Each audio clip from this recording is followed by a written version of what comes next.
tous, on est très très heureux de vous retrouver aujourd'hui pour ce webinaire Alsace-CEP.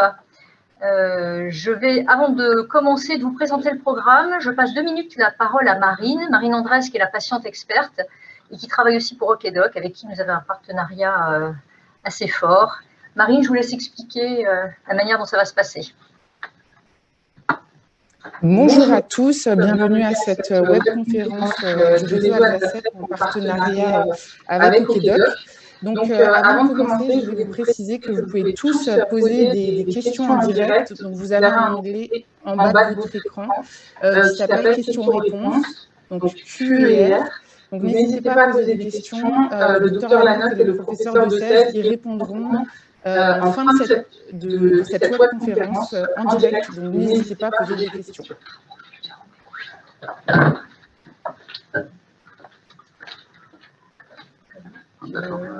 Bon. Non, mais d'abord, bon, Marine, c'est passé déjà. C'est bon, Marine? Oui, vous pouvez partager votre écran. Donc, on se retrouve aujourd'hui pour un programme assez chargé, assez dense. Vous savez que ça a été un petit peu compliqué pour nous d'organiser les réunions en présentiel. On a voulu quand même garder ce lien avec vous et continuer à vous informer sur la Covid, les évolutions, les nouveautés dans la sclérose en plaques. Et donc, le programme d'aujourd'hui va se dérouler en plusieurs parties. Donc, le professeur de thèse commencera par vous parler de CEP et Covid-19. Puis, je ferai un point sur les vaccinations. Alors, les vaccinations en général, on parlera peu des vaccinations Covid. Et puis après, le professeur de thèse reprendra la parole pour vous parler des nouveautés dans la CEP. Marine, à la suite de ça, vous fera une brève présentation sur OKDoc, comment s'en servir, et ce que ça peut vous apporter dans votre vie quotidienne. C'est un bel outil qu'on a développé en partenariat et dont j'espère qu'il pourra vraiment vous aider à mieux vivre avec la maladie. Et après la présentation d'OKDoc, on aura un temps de questions-réponses. Alors, sont ici pour répondre à vos questions le professeur de thèse, moi-même, Béatrice de Cèze, qui est infirmière du réseau Alsace-CEP, Charlotte Bonnefond, qui est neuropsychologue, donc qui s'occupe de tous les problèmes de mémoire, et puis Marine, qui sera là aussi pour pouvoir répondre. On espère que ce webinaire est peut-être pas le dernier du genre, mais n'empêchera pas qu'on ait cette réunion qui est prévue le 2 octobre en présentiel à Offendorf et à laquelle nous vous invitons tous. La publicité de cette réunion au grand public va être faite prochainement sur notre site. Je pense que le professeur de thèse vous en reparlera. Et pour tous ceux qui ne pourraient pas suivre cette conférence en entier, elle sera disponible en replay, peut-être pas dès cet après-midi, mais sans doute dès lundi. Donc, n'hésitez pas à vous connecter si vous n'avez pas pu tout écouter et à transmettre aussi cette information aux personnes qui auraient souhaité pouvoir assister. Voilà, je vous remercie. Merci Madame la Présidente, chère Livia, pour cette introduction parfaite. Comme l'a dit le docteur Lanotte, bien sûr, nous sommes désolés d'avoir dû de nouveau reporter notre réunion patient en présentiel pour la 3e fois, mais nous espérons que le 2 octobre, ce sera la bonne.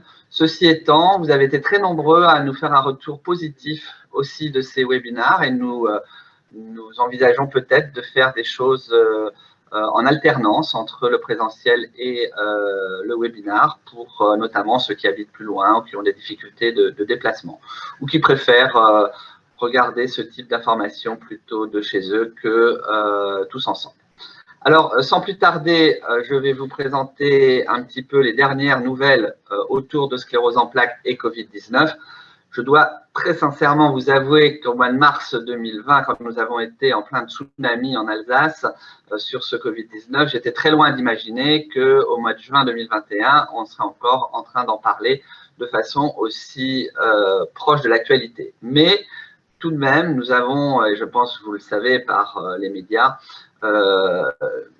un avenir qui semble quand même rassurant avec le bout du tunnel qui semble proche avec actuellement la moitié quand même de la population française qui est vaccinée. Et j'espère que ce Covid-19 sera bientôt qu'un vieux souvenir. Ceci étant, il nous a appris des choses aussi. Il nous a aussi appris des choses sur le domaine scientifique, aussi sur le domaine de communication. Preuve en est l'initiative de ces webinaires que nous faisons maintenant régulièrement depuis un peu plus d'un an. D'accord.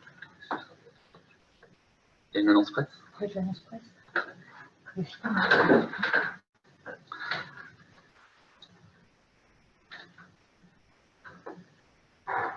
Faut que j'arrête le partage? Oui,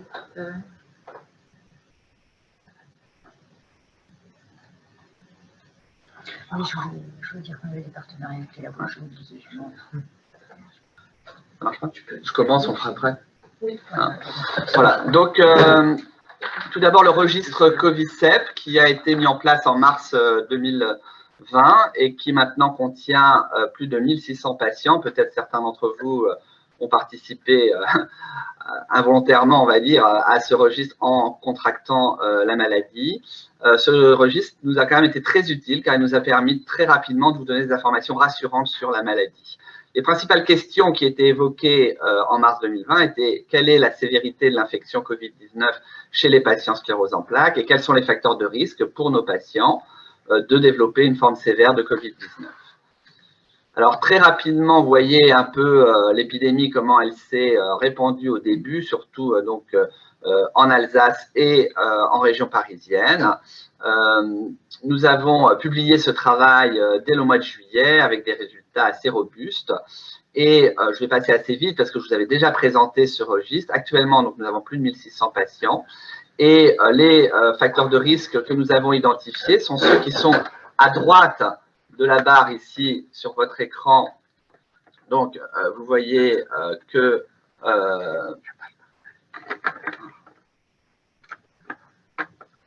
un petit problème technique, excusez-nous.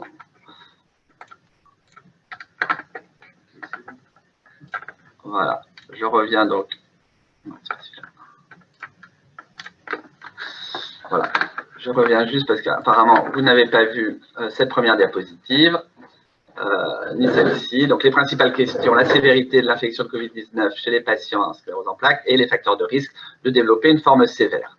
Alors, nous avons fait ce registre qui contient, comme je l'ai dit, plus de 1600 personnes actuellement, avec une classification en fonction de la gravité du Covid-19. Et vous voyez que donc, les facteurs de risque que nous avons identifiés ici, c'est les plus robustes sont ceux qui ne croisent pas la ligne du centre. Et donc, c'est l'âge, c'est bien sûr le haut niveau de handicap, mais également le sexe masculin, et les comorbidités, et notamment l'obésité. En ce qui concerne les traitements, il n'y a pas eu d'identification de traitement à risque de forme sévère de Covid-19, à l'exception de 2 traitements. Les corticoïdes dans le mois qui précède le Covid, et donc ça augmente d'un facteur 2 le risque d'avoir une forme sévère, et également les anti-CD20. Les anti-CD20, c'est Ocrevus et rituximab, qui augmentent aussi un petit peu le risque de forme sévère, mais là aussi d'un facteur 2 qui n'est pas donc très élevé. Alors, les autres cohortes qui ont été développées à travers le monde, je passe rapidement, mais c'est pour vous montrer qu'il y a une certaine homogénéité dans les résultats. Vous voyez la cohorte italienne, la cohorte française qui n'en était qu'à la moitié lorsque nous avons fait ce travail commun avec les différents pays, et les États-Unis. Et vous voyez que sur l'ensemble des patients sclérose en plaques qui ont fait le Covid-19, eh bien, en France et en Italie, on est aux alentours de 11-12% de patients hospitalisés et 1,6% de décès, ce qui est assez proche de la population générale. On n'a donc pas identifié de sévérité particulière par rapport au fait d'avoir une sclérose en plaques. Aux États-Unis, c'est un peu moins bon, avec un peu plus de patients en réanimation et un peu plus de décès, vous voyez. Mais ça, on l'a identifié clairement comme étant lié à la problématique de l'obésité. Vous savez que c'est un problème majeur aux États-Unis. Et donc, c'est l'obésité, très probablement, qui explique cette différence. Et quand on regarde les traitements dans la cohorte italienne, eh bien, vous voyez que la majorité des patients qui, malheureusement, sont décédés du Covid-19 et qui avaient une sclérose en plaques, 13 d'entre eux sur 26 n'avaient pas de traitement, hein, probablement parce que c'était des patients plus âgés, ou plus évolués dans la maladie, qui n'avaient pas ou plus de traitement. Et donc, c'est vraiment les facteurs de risque. Vous voyez, l'âge moyen était de 63 ans, ce qui est un âge pas moyen dans la sclérose en plaques. L'âge moyen de nos patients, quand on prend tout le monde, c'est aux alentours de 40-45 ans. Donc, des patients plus âgés, plus de formes progressives aussi, plus évoluées. Et vous voyez que finalement, les traitements, eh bien, vous avez un ou deux patients par sous-groupe de traitement, ce qui montre bien que le traitement influence très peu le risque de forme sévère de Covid-19.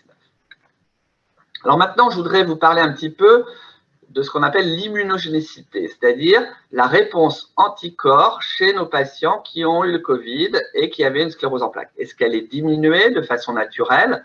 Vous savez que la sclérose en plaques n'est pas une maladie où les défenses immunitaires sont diminuées, même si c'est une maladie auto-immune, vous avez toutes vos défenses immunitaires, mais bien sûr, les traitements peuvent moduler ou bloquer une partie de votre système immunitaire. Et donc, nous avons fait ce travail avec mon collègue Kevin Bigot. On a regardé déjà quelle était la réponse immunitaire dans le temps. Et vous voyez que comme dans la population générale, petit à petit, entre 0 et 1 an, eh bien, les réponses immunitaires, le taux d'anticorps que vous avez contre le Covid quand vous avez fait l'infection diminue un petit peu avec le temps, mais ce n'est pas non plus une diminution totale. Vous voyez qu'un certain nombre de personnes ont encore des anticorps, même après 1 an post-Covid, comme dans la population générale. Et donc, on a eu quand même la bonne surprise de voir que finalement, quand vous aviez fait le Covid au mois de mars 2020, un certain nombre d'entre vous avaient encore des anticorps au mois de janvier ou février. Après, quand on regarde en fonction des traitements, on voit que les gens qui n'ont pas de traitement, les scléroses en plaques qui n'ont pas de traitement ou qui ont de l'interféron de la Copaxone ou qui ont de l'Aubagio, du Tecfidera ou du Tysabri sont aux alentours de 80% de positivité. Donc, 80% des patients ont un test positif après avoir fait le Covid-19. C'est un petit peu moins bon avec le Gilenya et Ocrevus rituximab, puisqu'on est aux alentours de 50%. Ce n'est pas nul, mais c'est un peu moins bon. La réponse immunitaire est un petit peu diminuée par ces traitements parce qu'ils bloquent un petit peu plus les globules blancs en périphérie. Ça ne veut pas dire qu'on n'est pas protégé. On peut être protégé par une autre voie, je vais vous l'expliquer juste après, mais ça veut quand même dire qu'on est un tout petit peu plus vigilant, et notamment avec Ocrevus et rituximab, comme je vous ai montré juste avant que le risque de forme sévère était un tout petit peu plus élevé, c'est pour ça qu'il a été recommandé d'effectuer une 3e dose de vaccin. Ceux qui sont sous ce traitement ont dû en entendre parler. Alors justement, cette immunogénicité sous Ocrevus et rituximab, vous voyez sur le diagramme de gauche qu'elle est un peu moins bonne quand on regarde les anticorps, mais sur le diagramme de droite, c'est un peu compliqué, mais je vous l'explique rapidement. Si on fait un traitement de ce qu'on appelle l'immunité cellulaire qui se teste vraiment sur des prélèvements tout frais qui viennent d'être faits chez les patients avec une technique un peu compliquée, c'est pour ça qu'on ne peut pas le faire en laboratoire de ville, eh bien on voit sur ces deux diagrammes qu'il n'y a pas de différence entre les patients qui sont sous Ocrevus ou pas sous Ocrevus au regard de l'immunité cellulaire. C'est la deuxième immunité. L'immunité humorale, c'est les anticorps, c'est ce que vous pouvez tester facilement en laboratoire de ville. Là, c'est un peu diminué, mais sur l'immunité cellulaire, il n'y a pas de différence, ce qui est quand même rassurant et ce qui explique probablement qu'il y a très peu de patients vaccinés qui ont fait quand même le Covid et que ces patients vaccinés qui ont fait le Covid, on en a quelques-uns dans notre registre, ont fait plutôt des formes atténuées.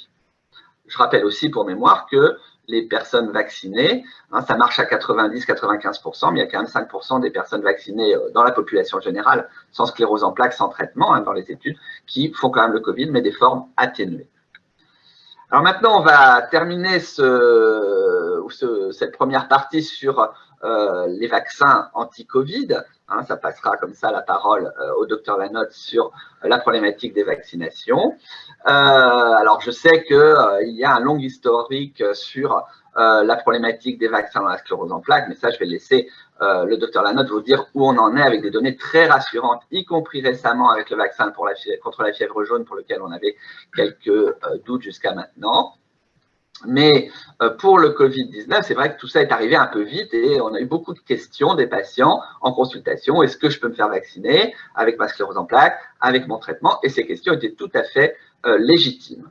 Et très rapidement, on a pu regarder, donc je vous montre juste cette diapositive pour vous rappeler quand même que ça c'est l'étude pour le vaccin Pfizer, hein, que le vaccin il n'a pas été mis sur le marché sans un certain nombre de preuves. Cette étude a quand même été faite sur près de 40 000 personnes. Hein, et vous voyez en bas à gauche que 95% des patients sont immunisés contre le Covid-19. On n'a jamais vu une telle efficacité, même avec le vaccin contre la grippe. Hein, quand on a 60-70% de protection avec le vaccin contre la grippe, on crie pipi pourra, on est tout content. Parfois, c'est 20 à 40%, hein, les mauvaises années, où les souches ont été mal choisies. Donc 95%, c'est vraiment une efficacité vaccinale incroyable, hein, avec un nombre d'effets secondaires qui est quand même très faible et très transitoire. C'est juste pour rappeler l'importance et la qualité de cette vaccination. C'est exactement pareil avec Moderna, un tout petit peu moins bien avec AstraZeneca et Janssen, mais quand même des taux vaccinaux de réponse vaccinale aux alentours de 75 à 80%. Alors, ça, ce sont les recommandations hein, pour le grand public, mais ça vaut aussi pour la sclérose en plaques, donc des différents vaccins que l'on peut utiliser, Pfizer, Moderna à tout âge, AstraZeneca et Johnson & Johnson, ou qui s'appelle aussi Janssen, après 55 ans. Alors, depuis maintenant le début de la vaccination, c'est-à-dire au mois de janvier 2021, nous avons formé un groupe au sein de la Société francophone de la sclérose en plaques pour mettre à jour tous les mois des recommandations. La prochaine lettre va sortir lundi. Hein, vous pouvez aller sur le site de la Société francophone, mais de toute façon, sur le site Alzacep, très régulièrement, on met en ligne aussi ces recommandations qui évoluent, vous l'avez vu, hein, je pense, mois après mois, aussi bien dans la population générale que avec la diminution progressive de l'âge pour la vaccination, mais également dans la population sclérose en plaques. Et donc, bien sûr, nous avons sur notre site encouragé nos patients à se faire vacciner. Et vous voyez que tout le corps médical s'est prêté à ce grand tableau des personnes vaccinées. Et donc ça, c'est un exemple, c'était la newsletter du mois d'avril, mais on en a une en mai, et c'est à peu près tous les 15 du mois, donc guettez celle du 15 juin qui devrait sortir lundi, où il y a quelques nouveautés, mais bon, globalement, ça reprend un petit peu toujours ces données. Et j'insiste parce qu'il y a donc sur cette newsletter un point sur 2 études. La première étude, c'est l'étude COV-POPART à laquelle on participe à Strasbourg. Il y a une quarantaine de patients qui sont dans cette étude qui a pour but de suivre justement les anticorps des patients qui ont une sclérose en plaques et un traitement pour voir la réponse immunitaire. Donc, une étude qui va évaluer la sérologie après 1 mois, 6 mois, 1 an et 2 ans post-vaccinal. Et l'Observatoire français de la sclérose en plaques, hein, qui comporte un petit peu tous les dossiers informatisés, anonymisés des patients atteints de sclérose en plaques en France, on inscrit également vos dates vaccinales pour voir si ce vaccin a une influence sur l'évolution de la maladie, sur les poussées. Et pour l'instant, les données sont extrêmement rassurantes à ce sujet. Alors, je veux juste faire un aparté sur cet article que vous avez probablement vu passer dans les DNA ou dans la presse régionale, puisque ça a été un communiqué de l'agence France Presse, très délétère. On a eu, dans les 2 jours qui ont suivi cet article, une centaine d'appels rien qu'au CHU de Strasbourg, et mes collègues en ville et dans les autres hôpitaux aussi. Hein, article très mal fait dans son titre. Covid et sclérose en plaques, dangereux cocktail, il n'y a rien de tel pour vous effrayer à tort. Et la première phrase également, sclérose en plaques et vaccins contre le Covid ne font pas bon ménage. C'est totalement faux. Après, tout ce qui est dit dans le reste de l'article est vrai, hein, c'est ce que je viens de vous dire. C'est-à-dire qu'il n'y a pas de problème particulier, au contraire, à vous vacciner contre le Covid, que simplement, il faut faire attention, les patients qui sont sous anti-CD20, c'est-à-dire 10 à 20% des patients sous Ocrevus ou rituximab, il est recommandé de faire une 3e dose. Et puis, cet article dit qu'il y a l'étude COV-POPART dont je viens de vous parler qui va nous donner un peu plus d'informations sur le taux d'anticorps. Mais on n'a pas attendu l'étude COV-POPART, nous, à Strasbourg, pour travailler sur cette réponse anticorps. Et nous avons donc une étude qui est sous presse dans la revue neurologique. Je croyais que je vous avais mis une diapositive sur cette étude, mais je l'ai oublié, c'est pas grave. Dans cette étude, on montre en effet que la réponse vaccinale est tout à fait parallèle à la réponse aux anticorps que je vous ai montré, la réponse immunitaire au Covid-19, sauf que avec le vaccin, on a 10 fois plus d'anticorps que quand on fait le Covid. Donc là où on est à un taux de 100 à 200 anticorps quand on fait le Covid, on est plutôt à 1000 ou 2000 quand on fait le vaccin, en moyenne, bien sûr. Hein, c'est très variable. J'ai une patiente qui a fait 26 000 anticorps, enfin, dosage d'anticorps à 26 000, ce qui est énorme, hein, et puis d'autres où c'est un petit peu moins. Mais en moyenne, vous voyez, c'est 10 fois plus quand on se vaccine, et on peut espérer donc avoir une immunité quand même assez prolongée, même si certains ont évoqué un rappel dans un an, on n'en est pas du tout sûr. Peut-être que ça suffira. Il y a aussi la problématique des variants. Alors, juste pour vous expliquer comment se passe le vaccin, quel que soit le traitement, il n'y a pas de date à respecter. Vous pouvez très bien prendre votre traitement le jour où vous faites vacciner. Il y a juste une réserve avec les cures semestrielles en dernier, hein, c'est-à-dire quand on fait des cures tous les 6 mois, notamment au Ocrevus ou rituximab, on préfère différer un petit peu le vaccin par rapport à la cure, idéalement d'1 mois, pour que le vaccin soit plus efficace. Hein, mais bien sûr, il ne s'agit pas non plus d'attendre 5 ou 6 mois alors que le vaccin est disponible. On a des patients qui ont attendu un petit peu en se disant je vais le faire à distance de ma cure et puis qui ont attrapé le Covid. Donc, ça peut être également embêtant. Et donc, idéalement, on peut commencer la vaccination 1 mois après la perfusion. Et comme il y a 3 doses, on fait 1 mois, 2 mois, 3 mois, ou 2 mois, 3 mois, 4 mois, ou 3 mois, 4 mois, 5 mois, mais si possible, distant d'1 mois après la perfusion. Voilà un petit peu ce que je voulais vous dire sur Covid-19 et sclérose en plaques. Donc, c'est vrai que vous avez bien joué le jeu tous à votre niveau depuis maintenant 1 an, en posant les bonnes questions, et on a essayé de vous apporter les bonnes réponses, hein, même si celle du chat est un peu mal polie, mais bon voilà, c'est comme ça que le chat parle, et j'aime bien, c'est pour ça que je vous l'ai mis pour illustrer ma présentation. Voilà, on espère tous qu'on sort de cette triste affaire, mais qu'on en sort aussi grandi, puisqu'on a beaucoup appris, je pense, aussi bien médicalement que socialement. Et je suis quand même ravi d'avoir pu vous présenter ces données ce matin. Et sans plus tarder, nous allons passer à la présentation suivante. Simplement, je voulais vous dire que nous avons bénéficié, en plus d'OKDoc, du soutien de certains laboratoires pharmaceutiques pour monter cette réunion ce matin. Et donc, on va vous présenter 2 petits spots pour donc remercier nos partenaires de l'industrie donc entre les présentations. Je vous remercie. J'arrête le partage. Hein? C'est bon, pas la peine.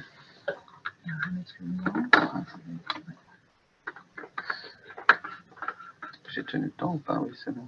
Oui, c'est impeccable. Je plus dessus. J'ai perdu la souris.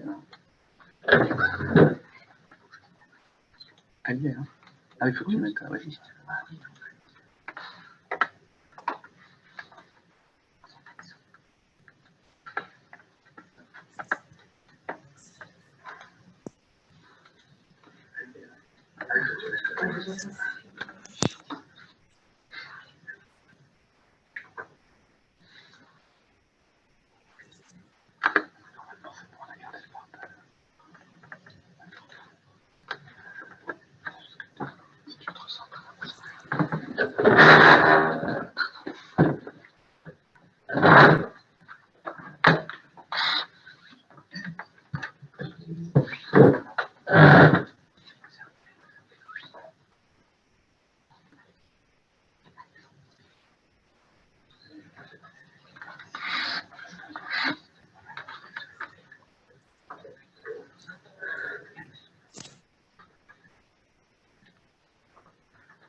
C'est bon. Oui, c'était vaccination. Voilà. Et voilà, merci à tous ceux qui nous rejoignent aujourd'hui pour suivre notre webinaire Alsacep au Quédoc sur la Covid et les vaccinations. Donc, juste le temps de résoudre un petit problème technique.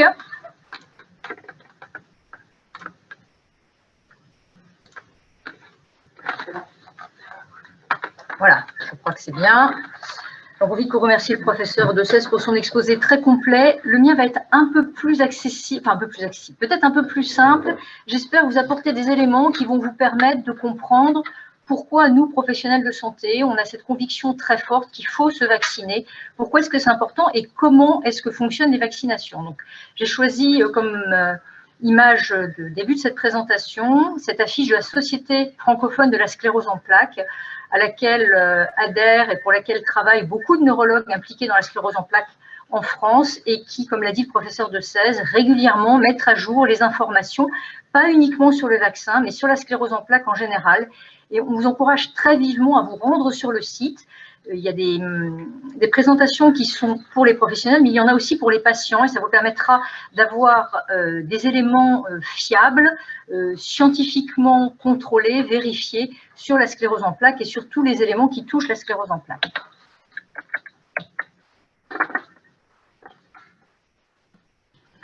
Alors, le problème des vaccinations, c'est quelque chose d'assez complexe. On en entend très souvent parler dans les médias. Le but de cet exposé, c'était un petit peu d'apaiser le débat et de rendre les informations peut-être plus claires et plus faciles à digérer. Quand on a une sclérose en plaques, c'est d'autant plus compliqué parce qu'on se pose de multiples questions. Les questions que j'ai choisies sont des questions qui viennent de vous. Donc, est-ce que les vaccins sont responsables de la sclérose en plaques? Est-ce que les vaccins aggravent la maladie une fois qu'elle est diagnostiquée? Est-ce que les vaccins peuvent déclencher des poussées? Est-ce que les traitements de la sclérose en plaques modifient l'efficacité des vaccins? Si je voyage, est-ce que je peux me vacciner? Est-ce que je dois me vacciner? J'ai une CEP, mais je ne suis pas traitée. Qu'est-ce que je dois faire par rapport à mes vaccins? Est-ce que je dois faire la vaccination contre la grippe tous les ans? Là, j'ai commencé un traitement de fond, mais je n'ai pas vérifié mes vaccins. Qu'est-ce que je dois faire? Est-ce que tous les vaccins sont autorisés? Je ne suis pas à jour dans mes vaccins. Est-ce que je dois tout refaire? j'allaite mon enfant, est-ce que je dois le faire vacciner? Est-ce que je dois faire vacciner mes enfants? Mais si, en se vaccinant, on se protège, on protège aussi les autres, y compris ses enfants. Est-ce qu'il y a d'autres moyens de se protéger? Donc, évidemment, ce ne sont pas toutes les questions que vous pouvez vous poser, mais ça regroupe quand même l'essentiel de ce qu'on peut entendre. Alors, la problématique, comme l'a ébauché le professeur de 16 en France, est compliquée. En gros, les gens se positionnent pour ou contre. Moi, je suis pour les vaccins, moi, je suis contre. Moi, je suis pour parce que… Bon, ce que je vais essayer de vous montrer, c'est de dépassionner le débat et de vous apporter des éléments objectifs et scientifiques. Donc, je vous ai mis quelques chiffres. Vous voyez, 41% des Français estiment que les vaccins ne sont pas sûrs, alors que 52% des Français pensent que la vaccination apporte plus de bénéfices qu'elle ne comporte de risques. 33% n'ont pas d'avis sur la question et 15% estiment même qu'il y a plus de risques à se faire vacciner. Alors, il y a des tas de questions qui tournent autour de cette polémique, le lobby de l'industrie pharmaceutique, les dangers de l'aluminium et plus largement des adjuvants, le risque de complications liées aux vaccinations, et on en a parlé, les médias relaient toujours avec beaucoup de gourmandise, j'allais dire, ces complications, le risque d'effets indésirables, des vaccins qui seraient responsables d'un cancer, en fait, ils nous protègent, la polémique autour de la grippe, en particulier le H1N1 en 2009, et puis bien sûr, la polémique concernant l'hépatite B, dont la vaccination a été rendue responsable de sclérose en plaques. Je le dis tout de suite, ce n'est pas le cas.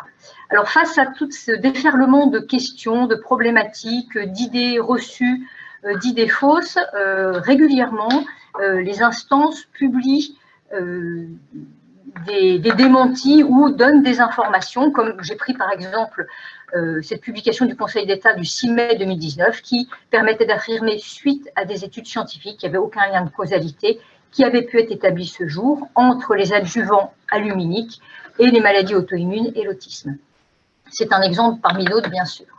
Alors, ce que je voulais, c'était repartir du début et repartir de la manière dont se défend notre organisme. Donc, notre organisme est en permanence l'objet de multiples agressions. Des agents infectieux, comme les virus, les bactéries, les parasites, les champignons, mais aussi des agressions mécaniques, des poisons, des cancers, etc. La manière dont notre organisme réagit à ces agressions, c'est l'immunité. Alors, l'immunité, je vais prendre évidemment le prisme de l'immunité contre les bactéries et les virus, donc l'immunité contre les agents infectieux. Là, je vous ai mis une tripotée de bactéries. Donc, vous voyez, elles ont toutes des formes différentes. On a des sphères, on a ce qu'on appelle des coques, on a des bacilles, on a des spirales. Et pour vous donner une idée de la taille de la bactérie, je vous ai mis dans l'encadré qui est au centre de la diapositive des cellules du sang avec un globule rouge, une hématie, des lymphocytes, dont on va reparler après, et une bactérie. Vous voyez que c'est un élément qui est tout petit et qu'on peut voir là en microscopie électronique de diverses formes. Après la bactérie, je vous ai mis des virus qui ont tous des noms, vous voyez, très poétiques. Et quand on reprend l'image que j'avais mise sur la diapositive précédente avec les éléments du sang, la bactérie, et vous voyez sur l'image d'à côté, on retrouve cette bactérie avec un virus. Le virus, c'est infiniment plus petit qu'une bactérie. Même la plus petite des bactéries est quand même plus grosse que le plus gros des virus, qui ont des formes toutes très particulières, vous voyez, et il y a celui-là, à gauche, que vous reconnaissez, c'est le coronavirus. Alors, les virus, les bactéries sont responsables de maladies toutes plus épouvantables les unes que les autres.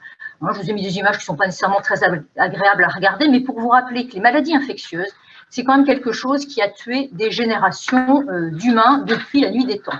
Donc, vous reconnaissez la lèpre, le tétanos qui donne ces manifestations impressionnantes. Là, on a les vésicules de la varicelle. Là, on a une angine en croupe, l'angine de la diphtérie. Là, on a un enfant qui a la rougeole. On a une photo d'une petite fille qui tousse pour évoquer la coqueluche. On a ces enfants, c'est une photo évidemment qui date un petit peu, d'une épidémie de poliomyélite qui a fait des générations d'enfants paralysés. Et puis le l'ictère, c'est-à-dire cette teinte jaune que prend la peau et la conjonctive lorsqu'on a une hépatite. Ce sont évidemment que quelques exemples. Et à partir de ces exemples, je voudrais essayer de vous expliquer comment est-ce qu'on se défend, comment l'organisme réagit face à une agression bactérienne, par exemple. Donc, les choses sont très bien organisées dans l'organisme. On a une première ligne, si vous voulez, de défense qui va reconnaître, vous voyez, alors ça s'appelle le macrophage. Le macrophage, c'est une cellule qui a dans le sang et dans les tissus surtout, qui a la possibilité d'attraper, de digérer, de reconnaître, d'analyser, si vous voulez, les bactéries. Vous voyez, elle les capte. Et ça correspond un peu le macrophage aux soldats non spécialisés, qui va appréhender l'agent étranger, qui va le neutraliser, qui va le contrôler et qui va le transmettre à des agents, eux, très spécialisés qu'on appelle les lymphocytes. Alors, les lymphocytes, vous en entendez tout le temps parler. En tout cas, si vous avez une sclérose en plaques, plus, je pense, que la moyenne de nos concitoyens. Pourquoi? Parce que c'est le lymphocyte qui est en partie ciblé dans le mécanisme de la sclérose en plaques. Mais le lymphocyte, il intervient dans des multiples domaines. Et vos lymphocytes, à vous qui avez une sclérose en plaques, même s'ils sont activés, ils fonctionnent normalement. Ils sont aussi capables que les lymphocytes de n'importe qui d'autre de fabriquer ce que vous voyez sur cette image, des tas d'anticorps. Donc les anticorps, c'est l'arme spécialisée, correspond un petit peu à l'arme de poing qui va, si on prend l'exemple d'une bactérie, qui va se fixer sur la bactérie pour la neutraliser. Donc les anticorps ont cet un peu aspect en Y, avec une zone tout au bout de reconnaissance de ce qu'on appelle l'antigène. L'antigène, c'est la bactérie. Donc l'anticorps se fixe sur le virus et grâce à cette zone va reconnaître, va identifier la bactérie. Et ce qui est important et remarquable, c'est qu'à chaque bactérie, à chaque virus, correspond un anticorps particulier. Alors, comme vous l'a dit le professeur Dessès tout à l'heure, j'en profite pour faire cet aparté, l'immunité qui est liée aux lymphocytes se développe avec les anticorps, mais il y a aussi une autre immunité qu'on appelle l'immunité cellulaire et qui, elle, est développée par d'autres types de lymphocytes. Je ne suis pas rentrée dans les détails, on pourra en reparler si ça vous intéresse, mais on a des tas de lymphocytes différents, des T, des B, des natural killers, des helpers, qui tous ont un rôle dans la cascade immunitaire et la défense de l'organisme. Et tous n'ont pas le même rôle non plus par rapport à la maladie, à la sclérose en plaques. C'est aussi quelque chose qu'on pourra creuser si ça vous intéresse. Vous savez qu'il y a des médicaments qui s'appellent les anti-CD20. Le CD20, c'est le marqueur d'un type de lymphocyte, d'un type de lymphocyte B. Et donc, on cible ces lymphocytes dans la maladie. Donc, c'est vrai que la relation entre les vaccins, l'immunité, la sclérose en plaques, c'est quelque chose de compliqué et qui mérite vraiment qu'on s'y arrête. Donc, un vaccin, qu'est-ce qu'un vaccin? Donc, le principe, finalement, est assez simple. L'idée, c'est qu'on inocule un humain, un animal, peu importe, toute ou partie d'un agent infectieux. L'agent infectieux, c'est la bactérie ou le virus. On le prend en entier, on en prend une partie et on l'inocule. Cet agent infectieux ne provoque pas la maladie, contrairement au virus ou à la bactérie vivante qui entraîne la maladie. Il n'entraîne pas la maladie, mais il est reconnu comme l'agent infectieux et il active le système immunitaire. Et vous connaissez ces images très célèbres de Jenner qui a vacciné ses enfants anglais à la fin du XVIIIe siècle et surtout de Pasteur avec le jeune Joseph qui a été sauvé de la rage grâce aux travaux de Pasteur en France en 1885. Il faut savoir que les vaccinations sont bien plus anciennes et que les Chinois déjà au XVe siècle avaient développé des vaccinations contre la variole comme Jenner. Juste vous dire de quoi est constitué un vaccin. Donc, c'est deux choses, un vaccin. C'est un principe actif immunogène, je vais revenir dessus, et des adjuvants. Alors, le principe actif immunogène, c'est un jargon un peu compliqué pour dire qu'il y a un élément dans ce vaccin qui va stimuler l'immunité, tout simplement. Gène, ça veut dire fabriquer. Immunogène fabrique l'immunité. Donc, on a des tas de principes actifs immunogènes qui existent. Je vous ai mis une liste, j'espère que ce sera compréhensible. Donc, on peut avoir des germes entiers, vivants, mais atténués ou inactivés. On peut avoir des fragments antigéniques. Là, je vous ai mis la fameuse protéine Spike, protéine S du coronavirus. On peut avoir, ça se complique, des vaccins vivants, atténués, recombinants. C'est-à-dire qu'ils sont combinés avec le gène d'un virus qui, lui, était dangereux. Par exemple, pour le virus Ebola, ont été développés ce genre de vaccins où on prend la génétique, le code génétique du virus Ebola, et on le met dans un virus qui n'est pas du tout dangereux et qui n'a pas de risque pour la santé. On a aussi des vaccins chimériques, c'est un petit peu le même principe que les vaccins atténués recombinants, où on met un morceau de gène dans un gène qui ne correspond pas à tout le code génétique du virus, mais un gène qui correspond uniquement au code génétique des protéines, c'est compliqué, des protéines qui sont exprimées à la surface du virus et que l'organisme va pouvoir reconnaître, identifier comme étrangers et qui va pouvoir neutraliser. Et on a les deux derniers types de vaccins que vous connaissez beaucoup mieux parce qu'ils font l'actualité depuis un an, c'est les vaccins à ADN et les vaccins à ARN messager. Le but de ces vaccins, c'est toujours les mêmes. Le sujet vacciné, soit avec l'ADN ou l'ARN messager, il va produire lui-même la protéine virale. Donc, il va reproduire la protéine de surface contre laquelle le système immunitaire va développer les anticorps. Donc, vous connaissez plus ou moins, mais je suis sûre qu'il y a des vaccins que vous connaissez parmi ceux que j'ai cités ici, des vaccins inertes et des vaccins vivants atténués. On peut prendre par exemple l'exemple du RER, de la varicelle, de la grippe. Pour le vaccin de la grippe, on a à la fois des vaccins vivants atténués, mais on a aussi des vaccins qui sont inertes. Et donc, vous voyez qu'on a un choix très, très important de vaccins actuellement qui protègent contre un grand nombre de maladies. Mais je n'ai pas tout mis ici parce que la liste était un petit peu longue. Alors, je voulais juste faire ce petit point, je pense que ça, M. Dessès n'en a pas parlé, c'est le nombre de vaccins actuellement en cours, en développement contre la Covid. Donc, vous voyez, 77 vaccins en phase préclinique, donc il y a quand même encore beaucoup de recherches qui se fait autour de la vaccination dans la Covid. 49 en phase 1, c'est-à-dire que ce sont des vaccins dont on étudie la tolérance sur un petit nombre de personnes.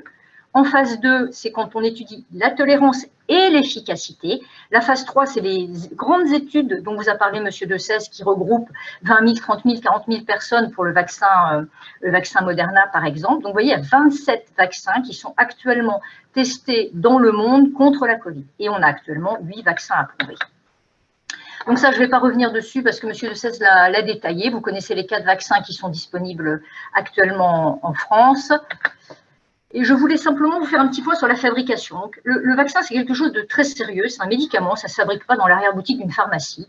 Et donc, il y a un certain nombre d'étapes qui sont à respecter et qui se font de manière extrêmement rigoureuse. Donc, il y a une mise en culture, des bactéries, des virus, une récolte, une purification, parce qu'on n'injecte pas n'importe quoi à un organisme, vous l'avez compris, notre organisme reconnaît tous les agents étrangers, on ne peut pas se permettre de mettre n'importe quoi. Les agents qui sont vivants sont inactivés, on peut les purifier et ensuite ils sont mélangés avec soit des conservateurs, soit des adjuvants, soit des stabilisants.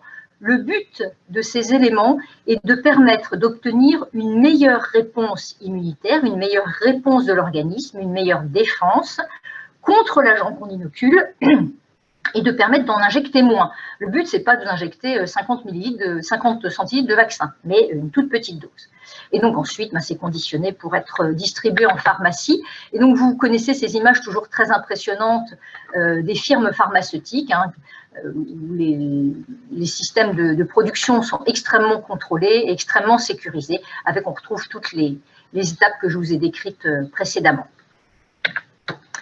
Je voulais revenir aux vaccins qui sont actuellement disponibles en France.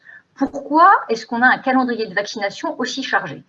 Alors, sans vouloir vous faire peur, j'aime beaucoup cette affiche du ministère de la Santé qui explique sur la partie de gauche quels sont les risques encourus avec les maladies infectieuses pour lesquelles on dispose aujourd'hui de vaccins.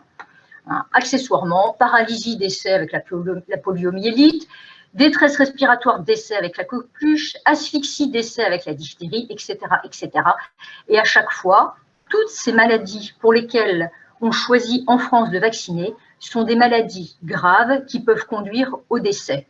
Et le tableau de droite, je trouve, est emblématique des progrès de la médecine qui ont pu être faits en partie grâce à la vaccination. Vous prenez par exemple la diphtérie, vous aviez plus de 45 000 personnes qui étaient atteintes de la diphtérie. Depuis la vaccination, il n'y en a plus. Donc, c'est autant de personnes qui ne meurent. C'était une maladie dont on mourait quand même. Donc, il ne faut pas négliger le fait que la vaccination peut avoir des effets indésirables, mais que par rapport au nombre de handicaps et de morts qu'il y avait avant l'ère de la vaccination, ça n'a quand même plus rien à voir. Donc, j'espère que j'ai réussi à vous convaincre qu'il fallait vous vacciner pour être protégé. Maintenant, on va juste voir un petit peu comment ça se passe. Donc, vous connaissez peut-être ce calendrier vaccinal et vous voyez qu'il est surtout très chargé pour les nourrissons. Il est beaucoup moins chargé à l'âge adulte. Et vous voyez que les vaccinations obligatoires pour des personnes, ça c'est un calendrier vaccinal qui s'adresse à tout le monde, tous les concitoyens, tous les Français. Vous voyez qu'à l'âge adulte, on a très peu de vaccinations à faire. C'est essentiellement diphtérie, tétanos, polio, tous les 20 ans entre 15 et 65 ans, puis tous les 10 ans après. avec, vous voyez tout en bas, la grippe, qu'il est nécessaire de faire tous les ans, et le Zona qui est recommandé pour les personnes plus âgées parce que ça donne des séquelles douloureuses très invalidantes. D'autres vaccins sont recommandés, on en a parlé, le papillomavirus, surtout pour les jeunes garçons et les jeunes filles, afin d'éviter les cancers du col de l'utérus chez la femme plus âgée.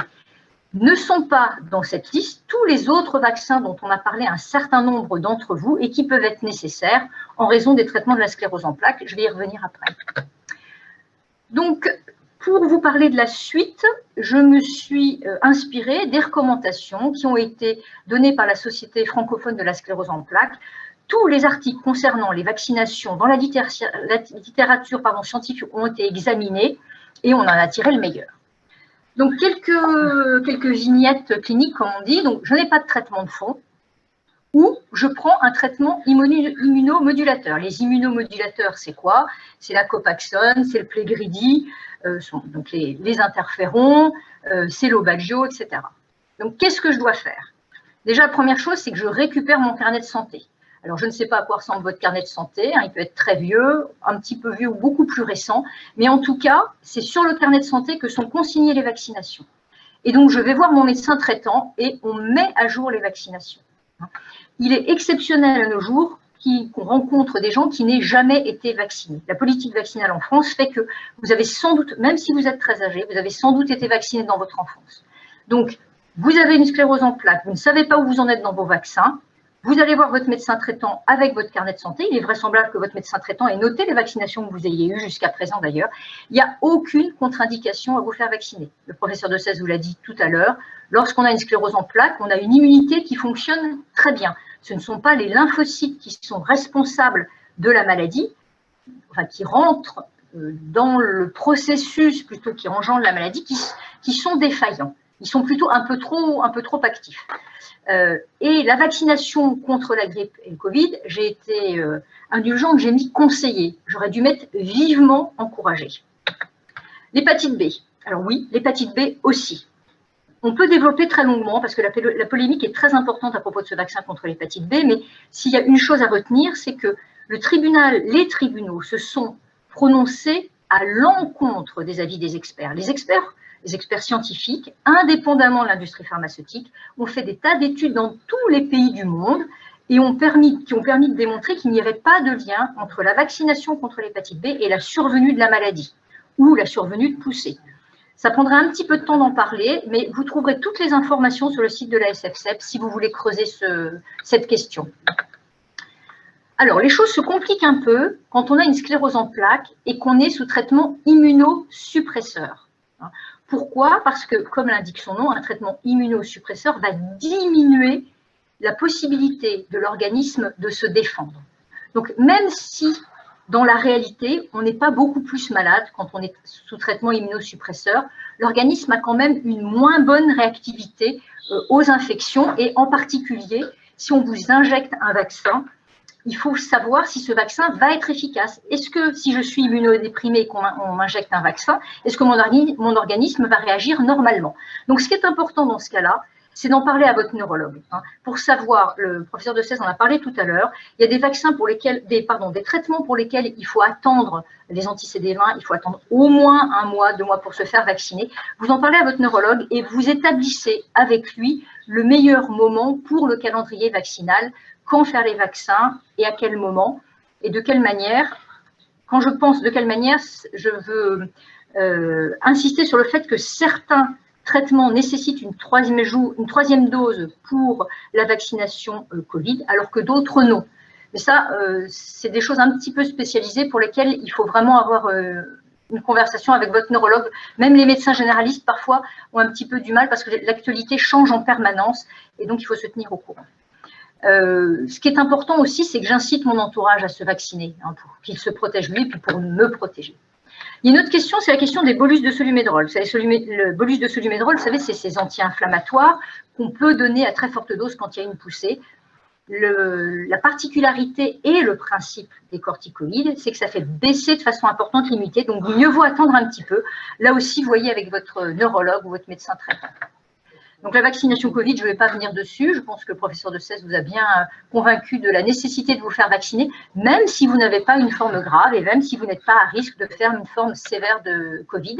Donc j'ai repris moi aussi la dernière lettre d'information de la Société francophone de la sclérose en plaques, dans lesquelles vous retrouverez tous les éléments les plus importants concernant la vaccination et concernant en particulier votre situation, hein, si vous, selon votre âge, selon le traitement que vous prenez et le calendrier vaccinal qui est à réaliser. Donc finalement, si on reprend les questions qu'on avait au début, on peut y répondre. J'espère que ça vous aidera à y répondre. Est-ce que les vaccins donnent la sclérose en plaques? Non. Non, non et non. Est-ce que les vaccins aggravent la maladie? Non plus. Est-ce que les vaccins déclenchent des poussées? Non, les preuves scientifiques montrent que les vaccins ne déclenchent ni la maladie, ni ne l'aggravent, ni ne donnent des poussées. Est-ce que les traitements de la CEP modifient l'efficacité des vaccins? Oui, parfois. Parlez-en avec votre médecin généraliste et surtout avec votre neurologue. Je voyage, est-ce que je me vaccine? Oui, je me vaccine parce que c'est trop bête d'attraper une hépatite en buvant de l'eau sale et de faire une hépatite A fulminante, d'avoir une greffe de foie. Oui, franchement, mieux vaut être vacciné contre l'hépatite, mais aussi contre d'autres vaccins, l'hépatite A, l'hépatite B et les autres vaccins nécessaires. Renseignez-vous auprès des organismes de santé pour les vaccins à faire, mais il n'y a pas de contre-indication. Est-ce que je dois faire la vaccination contre la grippe tous les ans? Oui, il n'y a pas de contre-indication, il sera efficace, là aussi, en fonction de votre traitement. Parlez-en à votre neurologue. J'ai une CEP, mais je n'ai pas de traitement. Qu'est-ce que je dois faire? Me faire vacciner, il n'y a aucun problème. Mon immunité est efficace, même si j'ai une sclérose en plaques. J'ai commencé un traitement de fond, mais je n'ai pas vérifié mes vaccinations. Pas d'affolement, j'en parle à mon médecin traitant, il regarde mon carnet de vaccination et on fait les rappels. Il est rarement nécessaire de tout refaire. C'est la question du dessous. Je ne suis pas à jour de mes vaccins, est-ce que je dois tout refaire? Non, bien sûr que non. L'organisme garde une mémoire des vaccinations qu'on a eues par le passé. J'allaite mon enfant, est-ce que je dois le faire vacciner? Oui, il n'y a aucune raison que vous ne fassiez pas vacciner vos enfants, que vous les allaitiez ou non. En se protégeant, on protège les autres, y compris ses enfants. Oui, c'est vrai, mais ce n'est pas une raison pour ne pas se faire vacciner. Donc, il faut aussi faire vacciner toute la famille. Et y a-t-il d'autres moyens de me protéger? Oui, en incitant les proches et en leur expliquant pourquoi est-ce que c'est important de se faire vacciner. Donc voilà, je vous recommande une dernière fois d'aller sur ce site sur lequel vous trouverez des réponses aux questions auxquelles je n'ai pas répondu correctement ou insuffisamment. Et je vous ai mis quelques liens sur lesquels de sites sur lesquels vous pouvez vous rendre pour avoir des informations complémentaires. J'ai été agréablement surprise de voir la clarté des informations qui sont données sur ces sites institutionnels. Voilà, maintenant c'est à vous. J'espère que vous nous annoncerez que vous avez décidé de vous faire vacciner et que ces topos vous ont convaincu. Je vous remercie. Alors, nous vous diffusons deux spots publicitaires et nous revenons dans quelques secondes. Vous pouvez tous parler, le micro.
Et la caméra.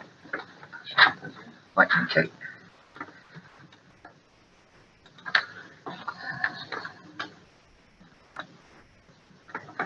caméra est... Je crois que la caméra est pas... Et là, on peut voir si c'est bon, vous voit. Et du coup, je vais mettre un peu. Voilà, donc nous allons passer à cette troisième partie qui est souvent une partie très attendue par la plupart d'entre vous, qui sont les nouveautés dans la sclérose en plaques.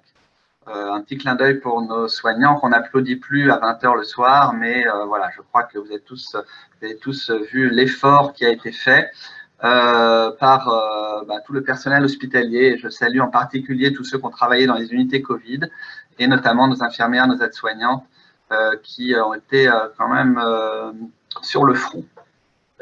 J'ai mis aussi ce petit clin d'œil du chat parce que on aurait pu se dire que pendant cette année ou année et demie de Covid-19, tout s'était arrêté en ce qui concerne la recherche contre la sclérose en plaques, notamment la recherche thérapeutique, puisqu'on peut se dire que finalement, il y a déjà des choses et que ce n'était pas une urgence de s'occuper de la recherche sur la sclérose en plaques. Il valait mieux mettre tous nos efforts sur le Covid-19. Je voulais vous rassurer par rapport à ça. Nos protocoles de phase 1, 2, 3 ont été poursuivis. On n'a pas du tout interrompu.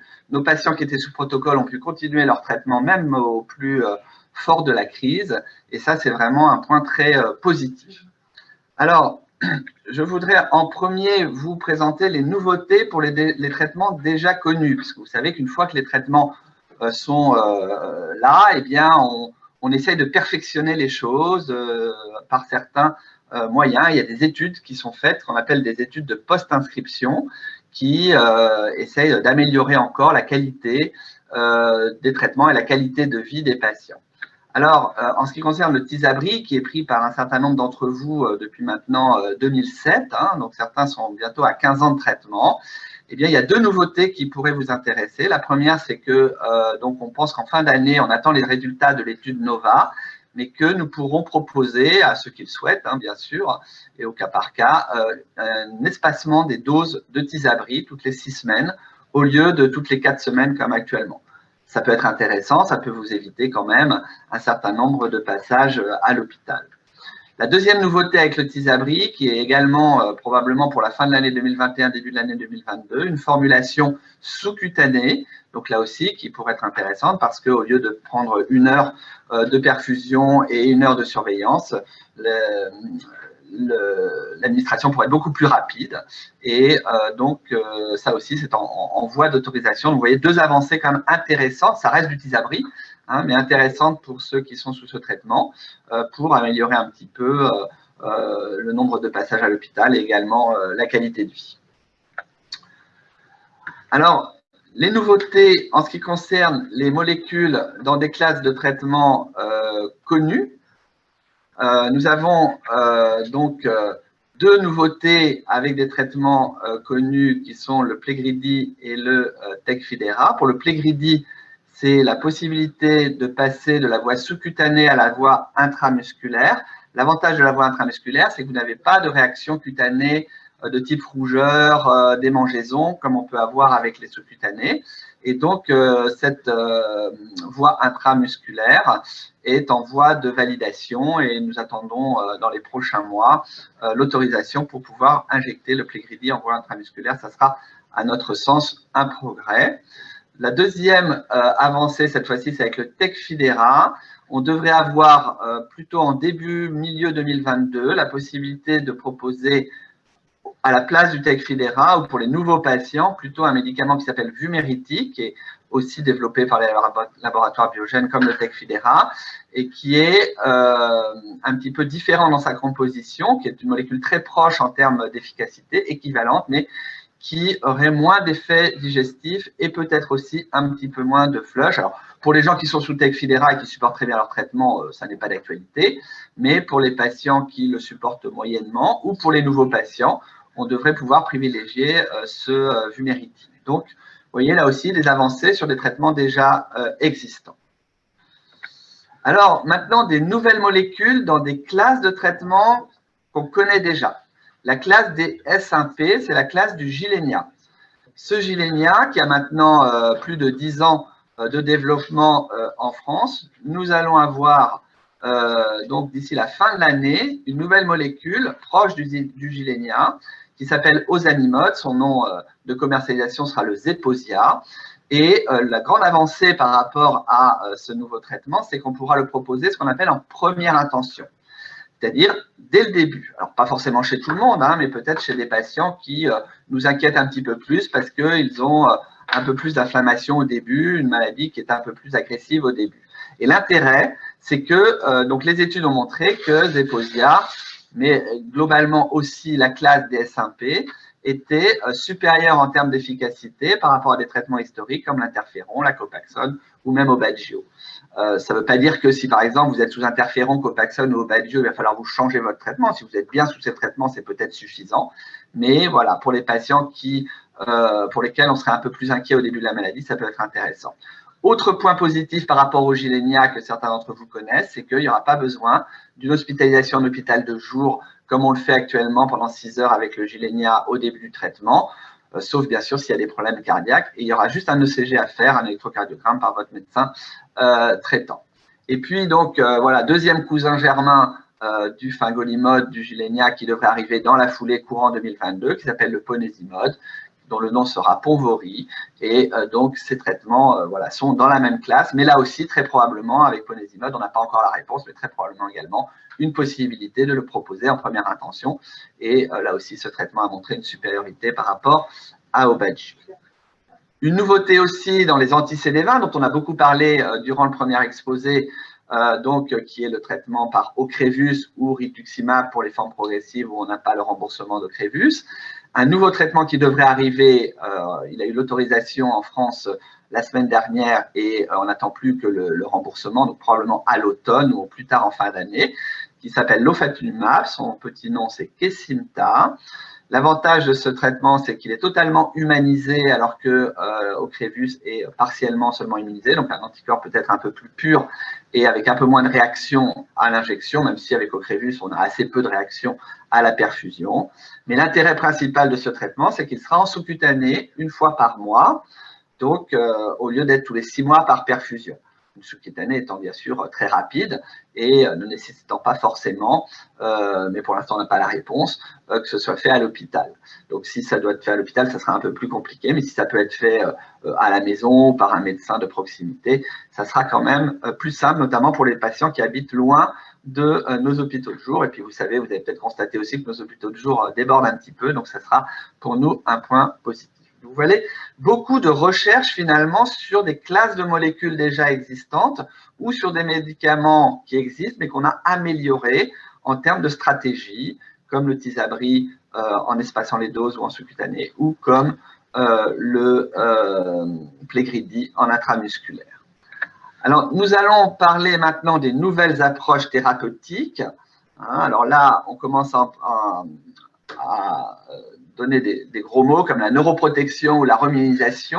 Je dis des gros mots parce que malheureusement, on n'arrive pas encore vraiment à avoir cette neuroprotection ou cette remyelisation, mais il y a des avancées intéressantes que je voudrais rapidement vous présenter. En ce qui concerne la neuroprotection, la première avancée potentielle, c'est des essais avec la classe des inhibiteurs des tyrosine kinases de Bruton. C'est un nom très savant pour dire que c'est des nouvelles classes de médicaments. Alors là aussi, vous voyez les noms à droite en haut, evobrutinib, phénébrutinib, tolébrutinib, remibrutinib, tous ces médicaments des TINIB, c'est une vraie leçon d'orthophonie, eh bien, sont en phase de test, en phase 3, on participe à Strasbourg à tous ces essais, soit dans les formes par poussée comparées à l'Aubagio, et aussi dans les formes progressives. Et pourquoi je vous en parle là? Parce que sur les formes par poussée, on a vu dans les essais de phase 2 que ça pouvait être intéressant et réduire à peu près de 50% le risque de poussée. Mais on a déjà beaucoup de choses. L'avantage, c'est que c'est un traitement par comprimé, bien connu parce qu'il a été utilisé dans d'autres pathologies auto-immunes ou dans les cancers. Et quand je dis 50%, c'est par rapport au Aubagio, c'est plutôt sinon à peu près 80% par rapport au placebo. Et l'autre point positif avec ces traitements, c'est qu'il semble qu'il y ait un effet intéressant sur la progression de la maladie. C'est pour ça que je parle de neuroprotection, c'est peut-être un peu m'avancer en parlant de ça, mais en tout cas, il y a des essais dans les formes progressives de sclérose en plaques, qu'elles soient progressives d'emblée ou secondairement progressive. Un certain nombre de nos patients y participent. Et dans ces formes progressives, ça pourrait avoir un intérêt. Et il y a même le laboratoire Roche qui essaye de comparer phénébrutinib à Ocrevus, en espérant que phénébrutinib fait mieux que Ocrevus, ce qui est ambitieux, puisque Ocrevus permet déjà de réduire de 25% la progression de la maladie.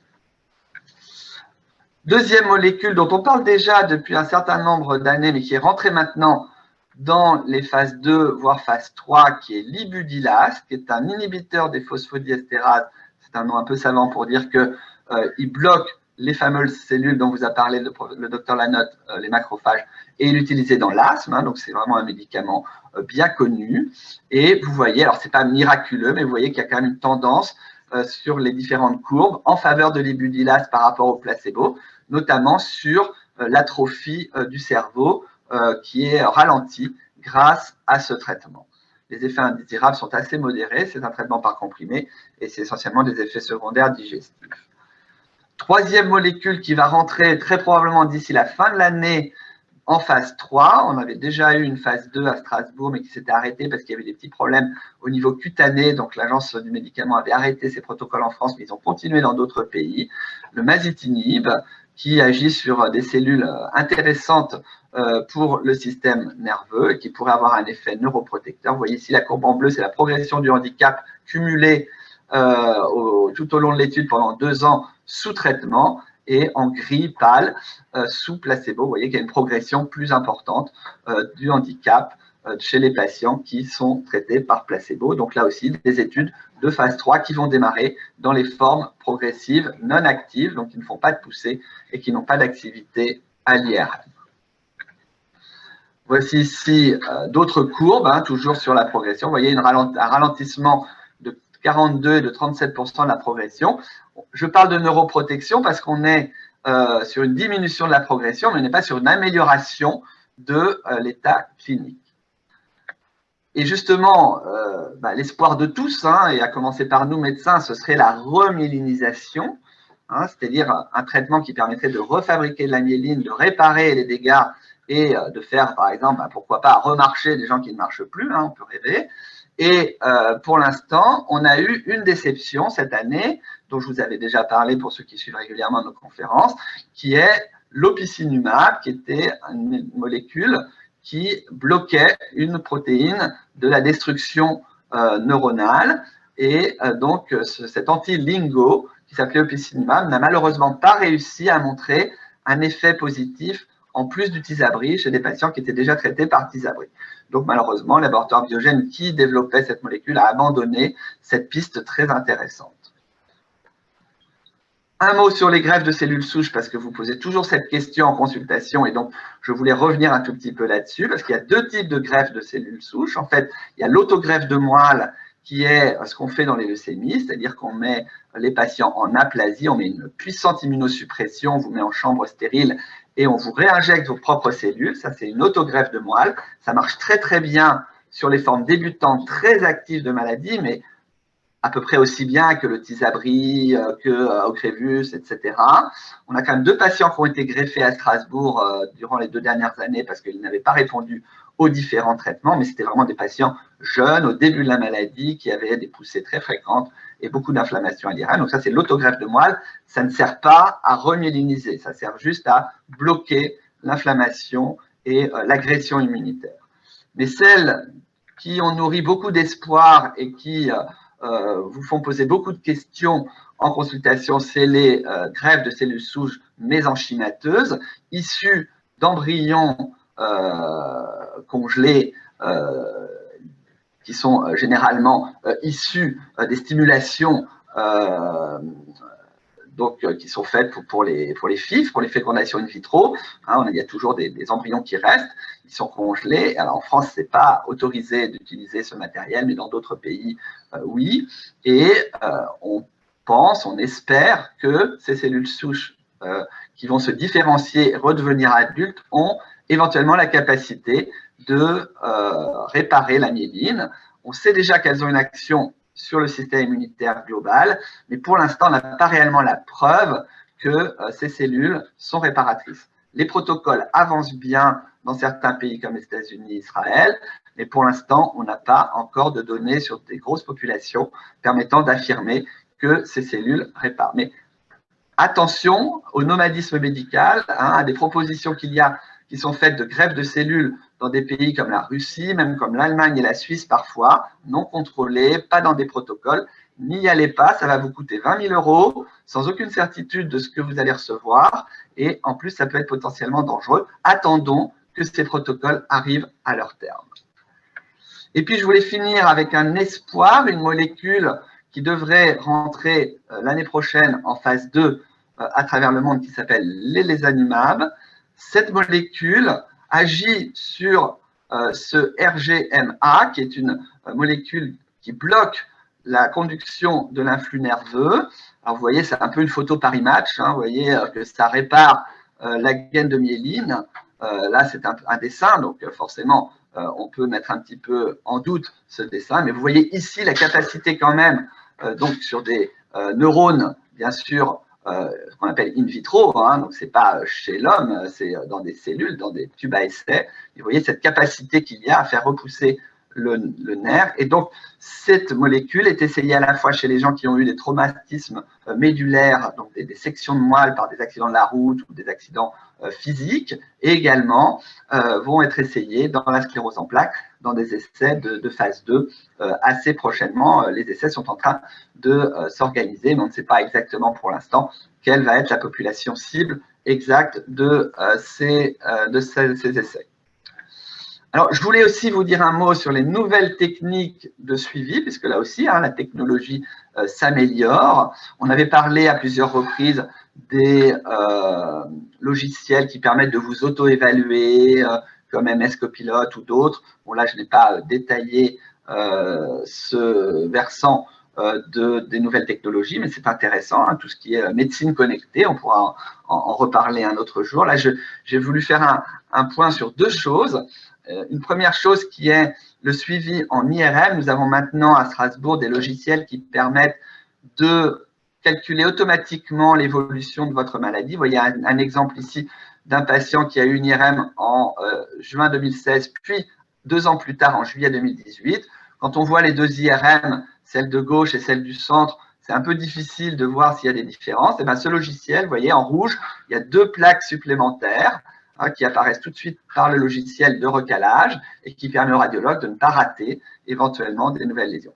C'est pour ça que souvent, quand on suit votre traitement qui est installé depuis plusieurs années, maintenant, on ne vous injecte plus de produits de contraste puisqu'on est à même avec ces logiciels de détecter les lésions. On fait encore des injections de produits de contraste au début et au moment des changements de traitement, mais lorsqu'on est dans le suivi, on fait de moins en moins d'injections de produits de contraste. Ça fait faire des économies, ça évite de vous piquer, et puis voilà, ça évite de vous injecter un produit inutile. Deuxième avancée technologique qui n'est pas encore arrivée pour l'instant en routine, mais que je voulais vous montrer, c'est un dosage qu'on peut faire dans le sang qui s'appelle le neurofilament.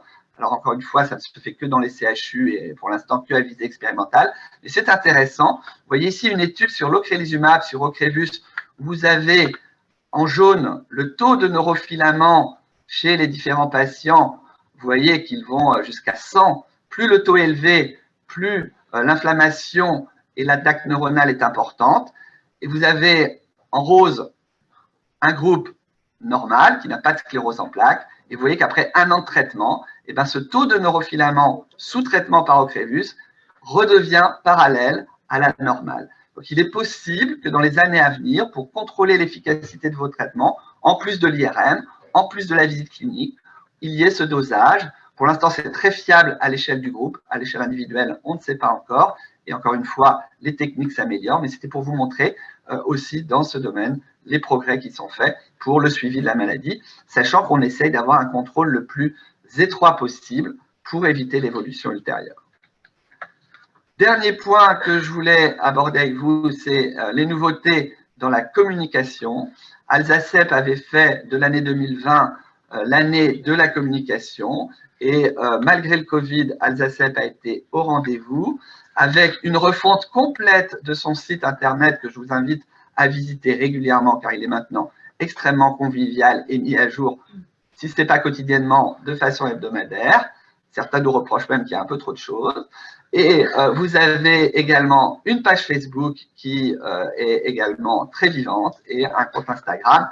Donc voilà, Alzacep s'est fait une petite cure de jouvence, une petite cure de jeunesse, a été chez l'esthéticienne et voilà ce que ça donne. Donc on est très content du résultat et on va essayer maintenant de maintenir cette communication la plus étroite possible. Et puis, Alzacep, ça ne nous a pas échappé à nouer un partenariat avec OKDoc, qui est un outil en ligne que va vous présenter Marine Andrès juste après. Et donc, je voulais également faire un petit clin d'œil à OKDoc, partenaire d'Alzacep, pour vous accompagner et donc pour vous dire que c'est aussi un pas dans la stratégie de communication que nous essayons de développer et notamment depuis un an, cette communication indispensable connectée, puisque malheureusement, le face-à-face a été bien plus compliqué que les années précédentes. Voilà, j'en ai fini pour mon topo. Encore un petit clin d'œil du chat, vous aurez compris que je l'aime bien celui-là. Il a toujours une note d'optimisme. Bon, là, c'est un peu de l'humour décalé, mais c'est pas grave. Voilà, et donc sans plus tarder, je vais vous passer la parole à Marine Andrès pour une très courte présentation sur OKDoc. Et après, promis, on revient avec le docteur Lanotte pour répondre à vos nombreuses questions qui ont déjà été colligées par toute notre équipe.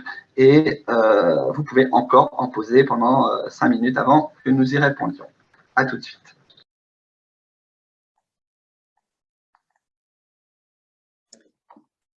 Donc, merci beaucoup, professeur. Alors, je vous partage juste mon écran.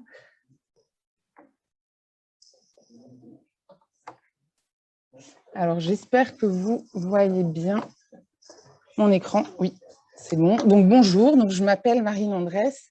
Je suis patiente experte au sein du réseau Alzacep, mais aussi chef de projet chez OKDoc. Donc, OKDoc, c'est quoi? C'est une start-up strasbourgeoise qui a développé un outil numérique pour les patients atteints de sclérose en plaques. Donc, ce qui est important, c'est que cet outil a été développé en partenariat avec les professionnels de santé du réseau Alzacep. Donc, en tant que patient, OKDoc vous permet de poser des questions et d'obtenir, donc comme vous le voyez ici dans l'assistance CEP, donc poser des questions et d'obtenir instantanément des réponses sur différentes thématiques qui concernent la maladie. Donc, je vais vous donner des exemples. Hein, par exemple, qu'est-ce qu'une poussée? Que faire en cas de poussée? Est-ce que je peux faire du sport avec ma sclérose en plaques? Ou encore, comment demander ma reconnaissance de travailleur handicapé? Et en fait, OKDoc vous répond. Et tout le contenu de ces réponses ont été validés par le réseau Alzacep, par les professionnels de santé. OKDoc vous propose également de suivre des petites formations en ligne donc pour acquérir des connaissances sur la maladie, pour vous aider à mieux la comprendre et à la gérer au quotidien. Donc, ces formations sont courtes, ludiques, avec des jeux et des questionnaires pour tester vos connaissances sur différentes thématiques de la maladie. Aujourd'hui, nous avons deux formations qui sont disponibles. Donc, la première, c'est « Qu'est-ce que la sclérose en plaques ?» et la deuxième, la poussée de CEP. Nous avons actuellement d'autres thématiques qui sont en cours de développement, notamment une thématique qui concerne les traitements de fond, les troubles cognitifs ou encore les démarches sociales. Donc, OKDoc vous permet également, grâce à son module d'actualité, de suivre les événements en lien avec la pathologie, notamment les événements du réseau Alzacep ou d'autres associations, comme la Ligue française contre la sclérose en plaques, par exemple. Donc, comme je vous le disais, hein, cet outil a été construit en partenariat avec le réseau Alzacep. Donc, c'est vraiment important que vous sachiez que tout le contenu qui est sur OKDoc, que ce soit donc les réponses aux questions ou le contenu des formations, ont été validés par les professionnels de santé. Et cet outil a été construit par et pour les patients atteints de sclérose en plaques. Et maintenant, c'est à votre tour de l'utiliser. Plus vous l'utiliserez, plus nous serons en mesure de notre côté d'améliorer OKDoc, de le rendre pertinent et performant pour vous accompagner au quotidien. Donc, c'est vraiment un outil supplémentaire. OKDoc est gratuit, donc ça, c'est important. Hein. Vous pouvez l'utiliser dès maintenant. en vous connectant sur l'adresse qui s'affiche sur votre écran, donc portail-cep.okdoc.fr. Donc, Okdoc est accessible depuis un ordinateur, un PC, une tablette, mais aussi un téléphone portable qui est relié à Internet. Et si vous avez la moindre question, n'hésitez pas à contacter notre adresse support, support@okdoc.fr. Notre équipe Okdoc sera là pour répondre à toutes vos questions. Donc, vraiment, n'hésitez pas et utilisez Okdoc comme bon vous semble. Et je vous le redis, si vous avez des questions, n'hésitez pas à nous contacter. Nous allons pouvoir reprendre cette webconférence. Le docteur Lanotte et le professeur Dessèze vont répondre à vos questions. N'hésitez pas à poser encore, il est encore temps de poser toutes vos questions. Ils sont là pour ça, profitez-en. J'arrête mon partage et je vous laisse la parole. Merci à tous. Alors, il ne faut pas partir comme ça, Marine, parce que la première question est pour vous, c'est comment fait-on pour devenir un patient expert? Très bonne question. Alors, pour ma part, je me suis formée au sein de la Ligue française contre la sclérose en plaques. Donc, rapidement, c'est une formation qui se déroule sur une année, mais en fait, il y a que quelques jours en présentiel, donc c'est tout à Paris, et le reste, c'est à distance. Donc, ça nécessite quand même une disponibilité et un engagement pour cette formation.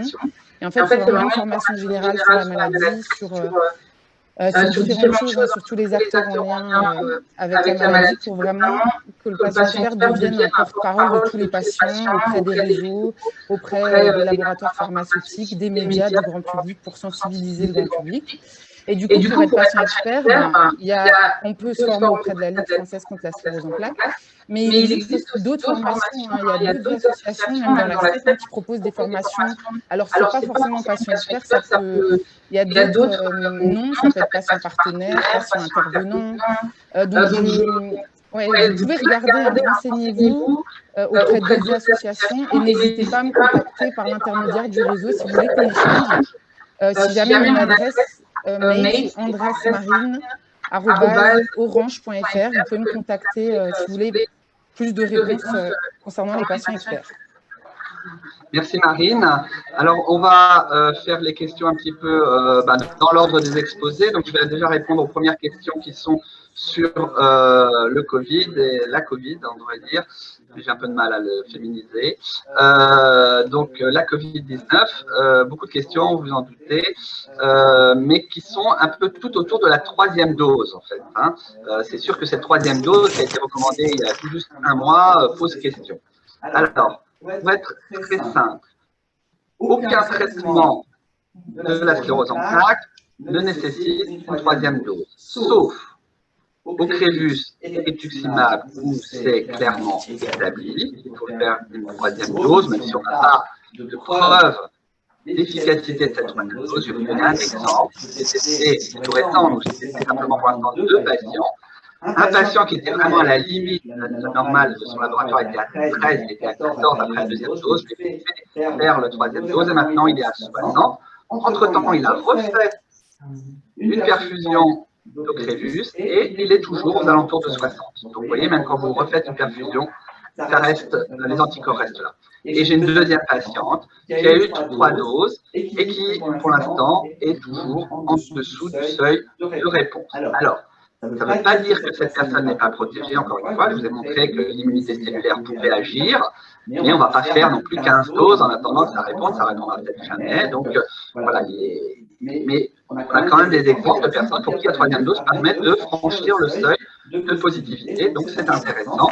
Donc je vous recommande, si vous êtes sur rituximab, à faire cette troisième dose. Il y a un cas un peu particulier qui est sous Gilenya. Pourquoi? Parce que vous avez vu que sous Gilenya, à peu près 50% des personnes font des anticorps, mais pas tout le monde, contre 80 à 90% dans les autres groupes. Et d'autre part, avec Gilenya, il n'y a pas de forme plus sévère de Covid. Donc, on pourrait dire finalement, est-ce qu'il y a un intérêt à faire une troisième dose? Moi, ce que je propose, mais ce n'est pas encore validé au niveau de la Société francophone de la sclérose en plaques et même des autorités de santé, on peut faire une sérologie après la deuxième dose, voir si vous avez des anticorps. Si vous n'en avez pas ou pas suffisamment, faire la troisième dose. C'est autorisé par les centres vaccinaux. Et là, je mets en garde aussi par rapport aux centres vaccinaux qui ont reçu des listes à la Prévert avec 20 traitements, tous les traitements de la sclérose en plaques et des autres maladies auto-immunes comme étant des gens à vacciner 3 fois. C'est faux, il n'y a aucune raison. Donc, si jamais on vous propose la vaccination 3e dose avec Aubagio, Tecfidera, Tysabri ou autre, dites non, je vais demander à mon médecin, à mon neurologue, et tout de suite, nous, on rectifie selon les recommandations. Vous pouvez aussi imprimer la fiche de la SSF, la Société francophone de la sclérose en plaques, sur le site SSF ou sur le site SSF, et la présenter au centre de vaccination. Écoutez, c'est marqué anti-CD20 et anti-métabolique. Alors, j'en ai pas parlé parce que c'est un des traitements qui sont peu utilisés dans la sclérose en plaques. C'est l'Immurel et le SSF. Et là aussi, les premiers résultats que j'ai testés chez certains patients, c'est souvent pas des scléroses en plaques, d'autres maladies, mais peu importe, il y avait de l'Immurel et du SSF, on a plutôt l'impression qu'il y a quand même une assez bonne réponse. Mais là aussi, après Immurel et SSF, il peut être recommandé de faire une sérologie après la 2e dose et éventuellement une 3e dose si on est négatif. J'espère que cette mise au point sur la 3e dose vous aidera, parce que il y a eu au moins 5 ou 6 questions sur ce domaine et je les ai résumées. Je mets quand même aussi en garde sur le fait qu'il ne faut pas faire de sérologie après la 2e dose, ni chez vous, ni chez moi, ni chez n'importe qui, pour vérifier votre immunité. L'immunité est très bonne, on va montrer 95%, et quand bien même vous n'auriez pas l'anticorps, on ne va pas vous faire une 3e dose si vous n'avez pas de risque particulier. Donc, ne faites pas de sérologie, même si la curiosité voudrait nous y pousser, ça coûte cher, ça vous coûte cher, ça nous coûte cher, c'est-à-dire ça coûte cher à la société, tout comme les PCR, que j'espère on aura bientôt plus besoin de faire, et c'est pour ça qu'il faut se vacciner, mais ça n'a d'intérêt que dans les quelques cas que j'ai cités, à savoir les patients sous Immurel, SSF ou Gilenya, pour choisir 3e dose ou pas 3e dose.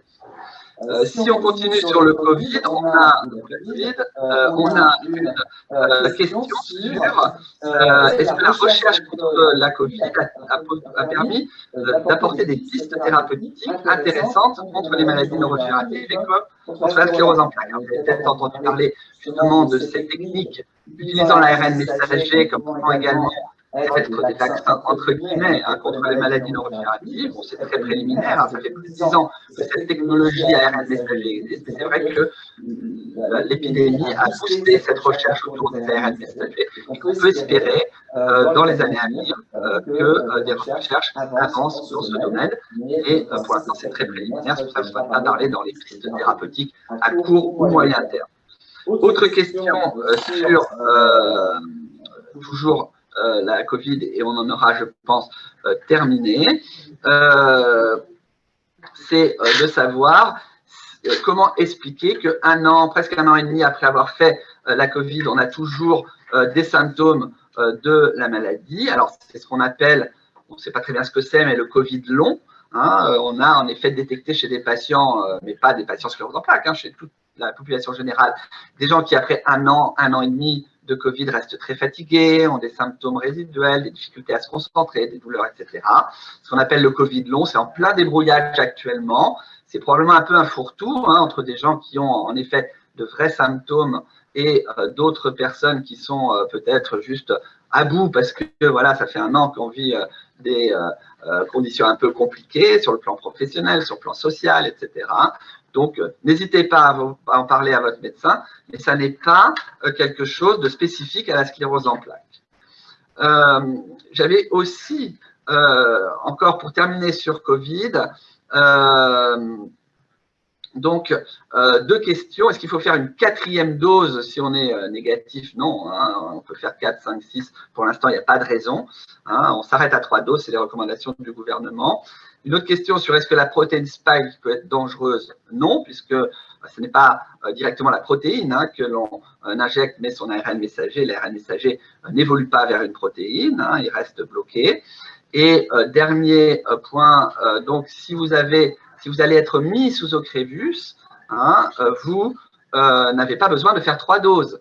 C'est que les gens qui sont déjà sous traitement anti-CD20 qui doivent faire 3 doses. Pareil avec Gilenya ou autre. Donc, c'est simplement, si vous êtes déjà sous traitement, vous pouvez faire cette 3e dose.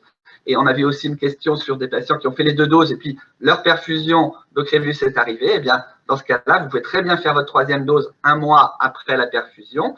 Hein. Le mois entre 2 injections de vaccin est ce qui est recommandé en minimum, mais en maximum, vous voyez bien qu'avec AstraZeneca, c'est tous les 3 mois. Hein, et on peut tout à fait, moi j'ai des patients qui ont été vaccinés très tôt au mois de février-mars, et ben, la 3e dose a été recommandée au mois de mai, on leur a fait à ce moment-là avec 2 ou 3 mois, ça n'est pas moins efficace. Voilà un petit peu pour le chapitre Covid. Je vais maintenant passer la parole au docteur Lanotte, parce qu'il y en a 2 ou 3 questions également sur les vaccins en général. Merci beaucoup. Alors, on a une question sur le vaccin contre la fièvre jaune. C'est vrai qu'il a été longtemps contre-indiqué à cause d'une étude qui avait démontré qu'il y avait un risque de pousser après cette vaccination. Donc, c'était assez compliqué quand on devait se rendre dans un pays dans lequel la vaccination était obligatoire, et souvent on était amené soit à renoncer au voyage, soit à mettre en place un système avec l'ambassade de France sur place. Bon, c'était très compliqué. Il y a une étude qui a été faite en 2019 qui a démontré que, a priori, le vaccin contre la fièvre jaune n'entraînait pas de poussée. Donc, il n'y a plus de raison de contre-indiquer ce vaccin, et vous pouvez maintenant vous faire vacciner contre la fièvre jaune et voyager en étant protégé. Donc, c'est très important. C'est la Société francophone de sclérose en plaques, une fois encore, qui a émis ces recommandations.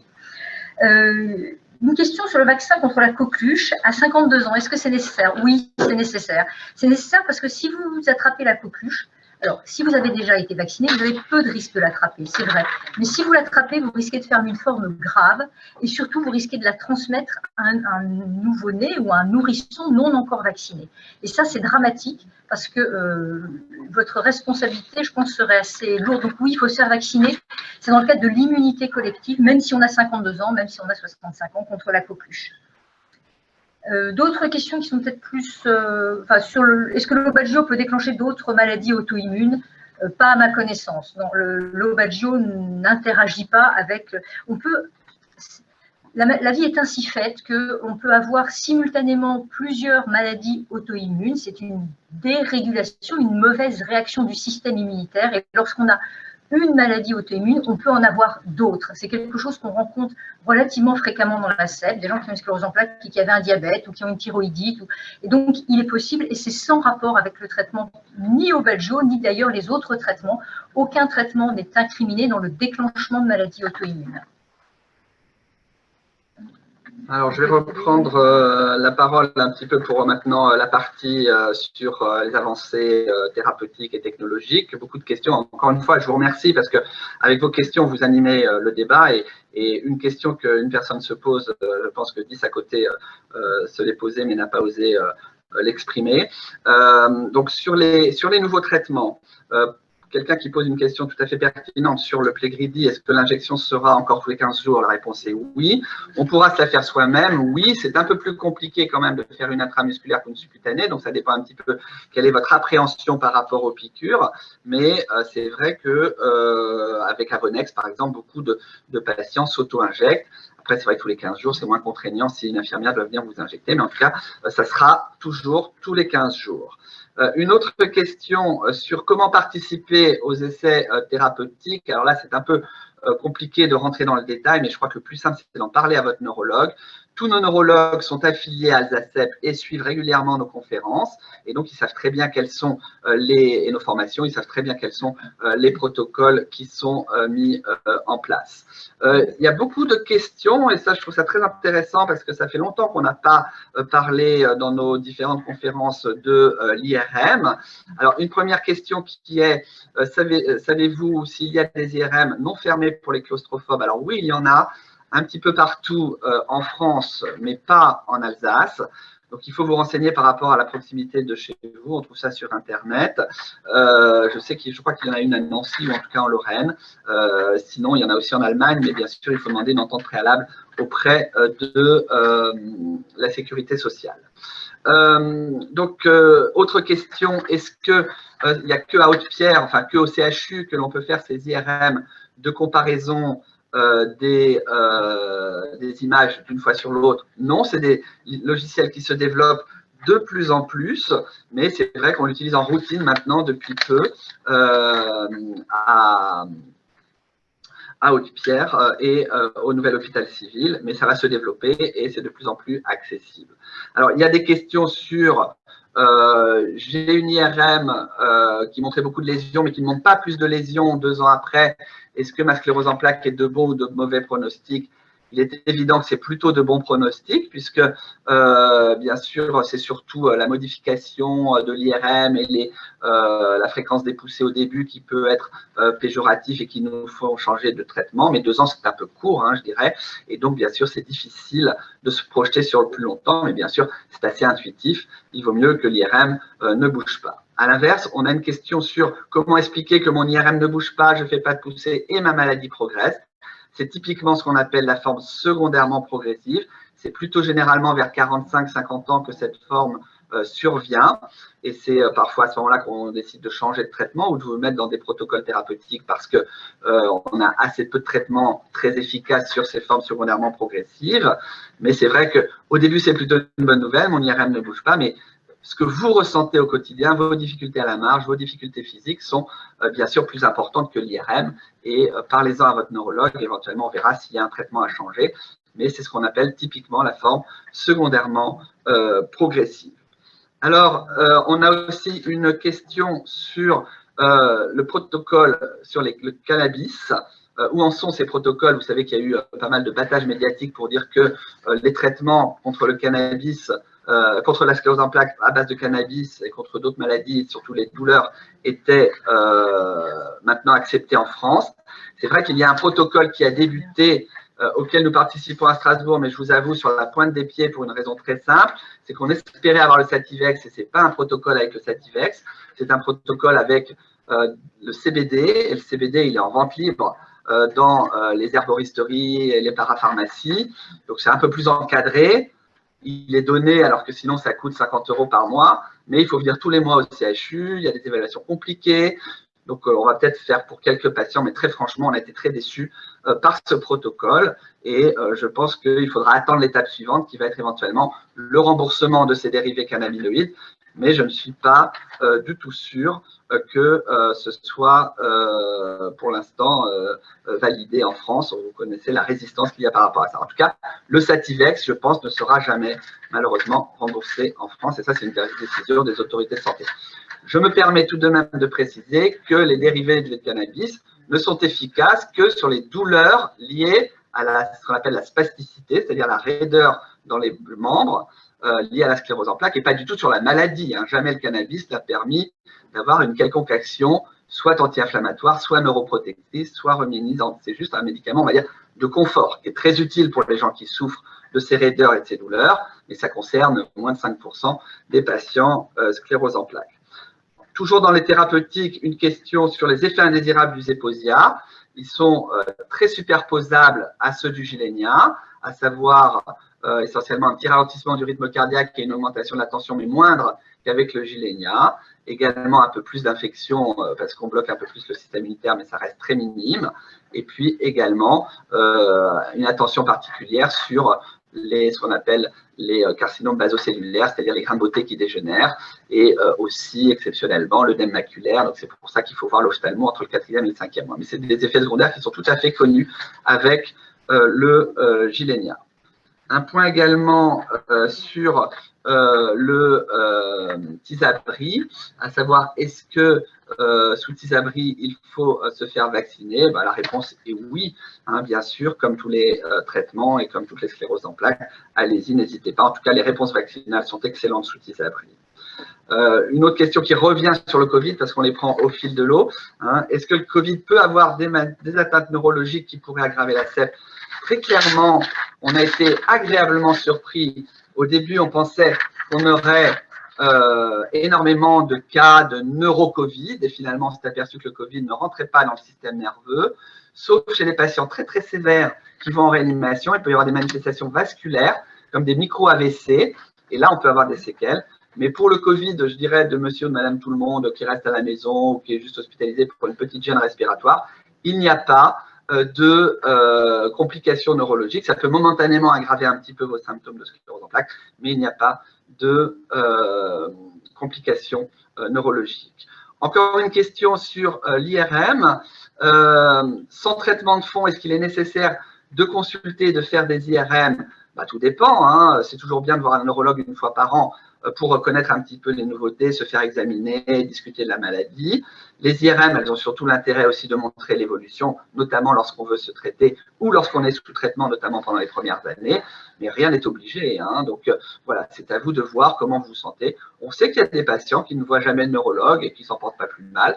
On n'est pas, voilà, il n'y a pas d'obligation, mais c'est bien quand même de faire un point de temps en temps avec son neurologue. Et il y avait une autre question également sur est-ce qu'il est dangereux de faire des IRM tous les ans? Non, pas du tout. Hein, les IRM, ce n'est pas des rayons X, hein, donc il n'y a pas de risque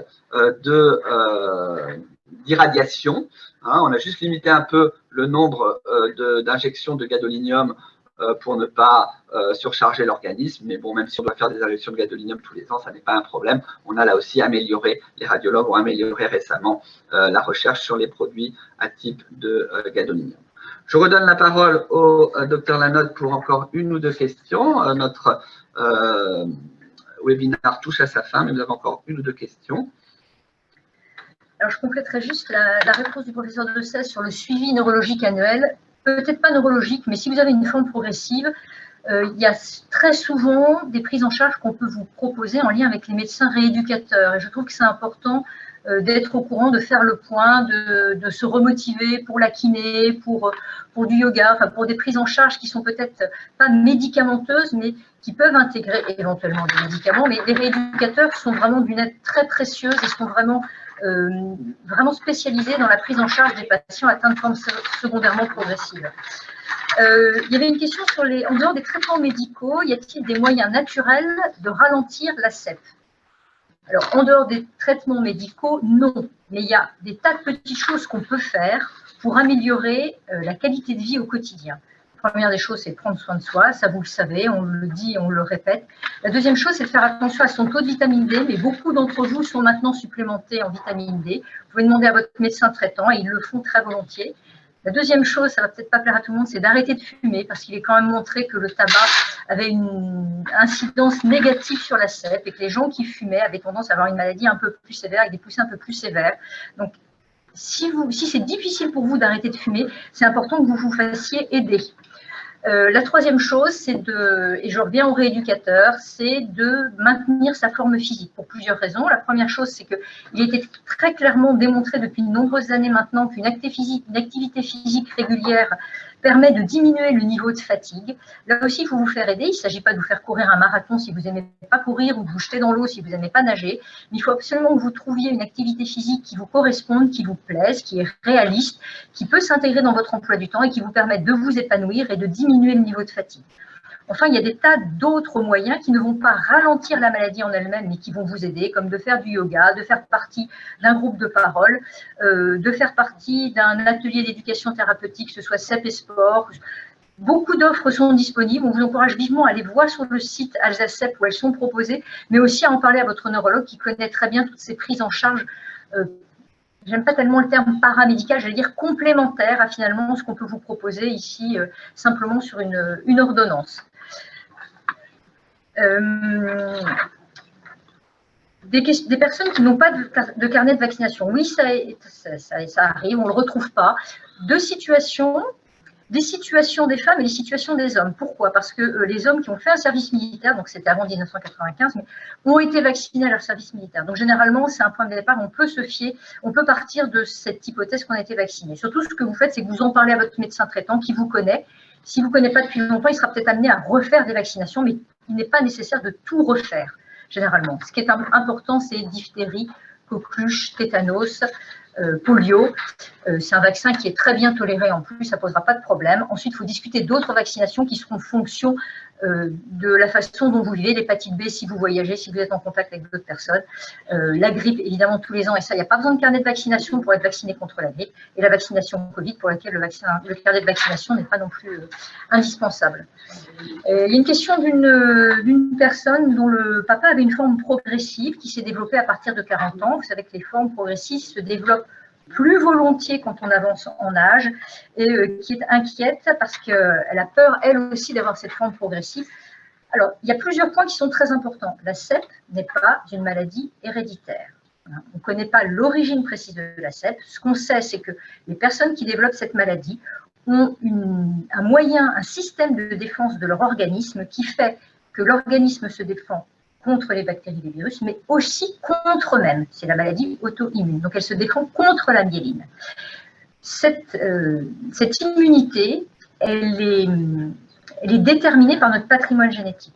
Donc, le patrimoine génétique que vous avez n'est pas celui de votre papa. Vous avez hérité la moitié de votre papa, la moitié de votre maman. Donc, les gènes que vous ont transmis votre papa, qui peuvent être responsables de la manière dont fonctionne votre immunité, ne vous ont pas nécessairement été transmis. On est tous différents. La maladie évolue totalement différemment chez chacun. Et quand on prend, par exemple, l'exemple des Japonais qui vont vivre en Scandinavie, au Japon, il n'y a pas de CEP.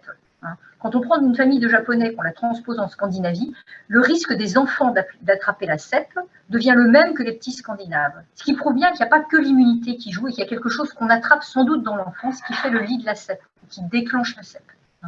Donc, ce n'est pas parce que votre papa a la CEP et a une forme progressive que vous aurez une CEP et que vous aurez une forme progressive. D'autre part, il faut savoir que les formes progressives n'atteignent pas 100% des patients atteints de formes rémitantes. Quand on regarde les dernières statistiques d'Alsace, c'est 20% uniquement des personnes atteintes, sur toute génération confondue. 20% des personnes atteintes de formes rémitantes qui passent en forme secondairement progressive. Donc, je pense que c'est des éléments à prendre en compte et ce n'est pas parce que votre papa a une CEP progressive que vous aurez une CEP progressive. Si je peux abonder dans le même sens, on a l'exemple des jumeaux, des vrais jumeaux qui ont un patrimoine génétique identique, et on a des exemples de paires de jumeaux qui ont tous les deux la sclérose en plaques, puisque quand vous êtes jumeaux, c'est quand même 30% de risque que le deuxième ait une sclérose en plaques. C'est le modèle où il y a le plus de risque familial. Et bien, chez des vrais jumeaux, on a des gens qui ont des formes totalement différentes de sclérose en plaques, alors qu'ils sont génétiquement identiques. Je parle des vrais jumeaux. Donc, ça corrobore tout à fait ce que vient de vous dire le docteur Lanotte. Deux questions pour terminer.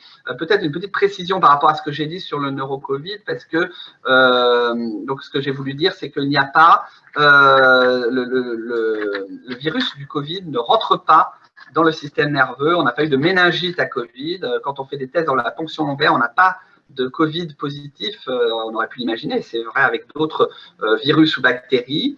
En revanche, bien sûr, comme c'est un virus, on peut avoir ce qu'on appelle un syndrome post-viral. Et ça, c'est connu avec toutes les maladies virales qu'on peut avoir après, des difficultés de concentration, des petits problèmes au niveau cognitif. On peut aussi avoir une fatigue importante, etc. C'est ça, le Covid long, qu'on est en train de mieux démembrer. Chez des gens, ça passe au bout de quelques mois, une grande fatigue, une fatigue à la fois intellectuelle et physique, et puis ça passe. Et chez d'autres personnes, ça semble rester un peu plus longtemps. Et donc, il y a des travaux qui sont en train d'être faits sur ce Covid long pour savoir est-ce que c'est juste du mal à se remettre ou si c'est vraiment une maladie en elle-même, ce qui semble quand même moins probable. Et puis, une dernière question sur la possibilité de revenir à un traitement antérieur, c'est-à-dire quand on a eu un traitement par exemple, l'exemple qui est donné, c'est sous Gilenya et qu'on est sous Ocrevus, qu'on veut revenir sous Gilenya parce qu'on trouve qu'on est mieux sous le traitement précédent. Bien sûr, il y a une possibilité de revenir, il va falloir simplement respecter les délais entre chaque traitement pour ne pas cumuler les traitements, mais ça vient d'être bien mis à jour par la Société francophone de la sclérose en plaques, comment passer d'un traitement à l'autre. Mais par exemple, sous Ocrevus, il faudra attendre 4-5 mois avant de reprendre le Gilenya pour pas que les médicaments se cumulent. Mais c'est tout à fait possible, c'est à discuter avec votre médecin qui a probablement fait ce changement pour une raison tout à fait légitime. Et donc, il faudra discuter le rapport bénéfice, risque à ce changement, comme toute décision thérapeutique. Voilà, je crois qu'on a à peu près répondu à toutes vos questions.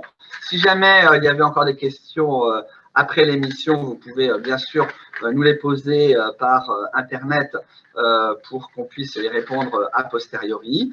Et puis, il nous reste avec le docteur Lanotte et toute l'équipe d'Alzacep qui nous a aidés pour répondre aux questions, notamment Béatrice et Charlotte, que je remercie vivement, mais aussi Marine et Nicolas de Dokedoc qui ont permis donc la logistique de cette journée, de cette webinar. Et puis, alors, on va maintenant vous projeter, parce que là, on y croit ferme, vraiment, on y croit, ça va être le mot de la fin, mais on y croit, le programme de la journée d'Offendorf, qui reprendra un certain nombre de choses qu'on a présentées aujourd'hui, parce que bien sûr, ce n'est pas forcément les mêmes personnes qui viendront à Offendorf, mais faites-en la publicité autour de vous. Il y aura de la convivialité, on pourra manger ensemble, il y aura des ateliers l'après-midi, et ça sera sûrement un moment de convivialité très apprécié par tous. Donc, je laisse le mot de la fin pour ce programme du 2 octobre 2021. Merci à tous, bonne journée ensoleillée et puis à très bientôt, soit dans nos consultations, soit dans nos réunions et nos manifestations. Soyez nombreux le 2 octobre. Je laisse la parole au docteur Lanotte pour que notre présidente nous dise un petit au revoir. Bon, merci à tous d'avoir participé à ce webinaire. Donc, vous savez que vous pouvez l'avoir en replay sur le site d'Alsacep. N'hésitez pas effectivement à faire de la publicité, à nous dire ce qui vous a plu, ce qui vous a moins plu, à nous communiquer les sujets que vous souhaitez aborder de façon à ce que nous aussi, on puisse vous apporter des informations pertinentes qui vous intéressent et des sujets qui vous préoccupent. Voilà, bonne journée à tous et j'espère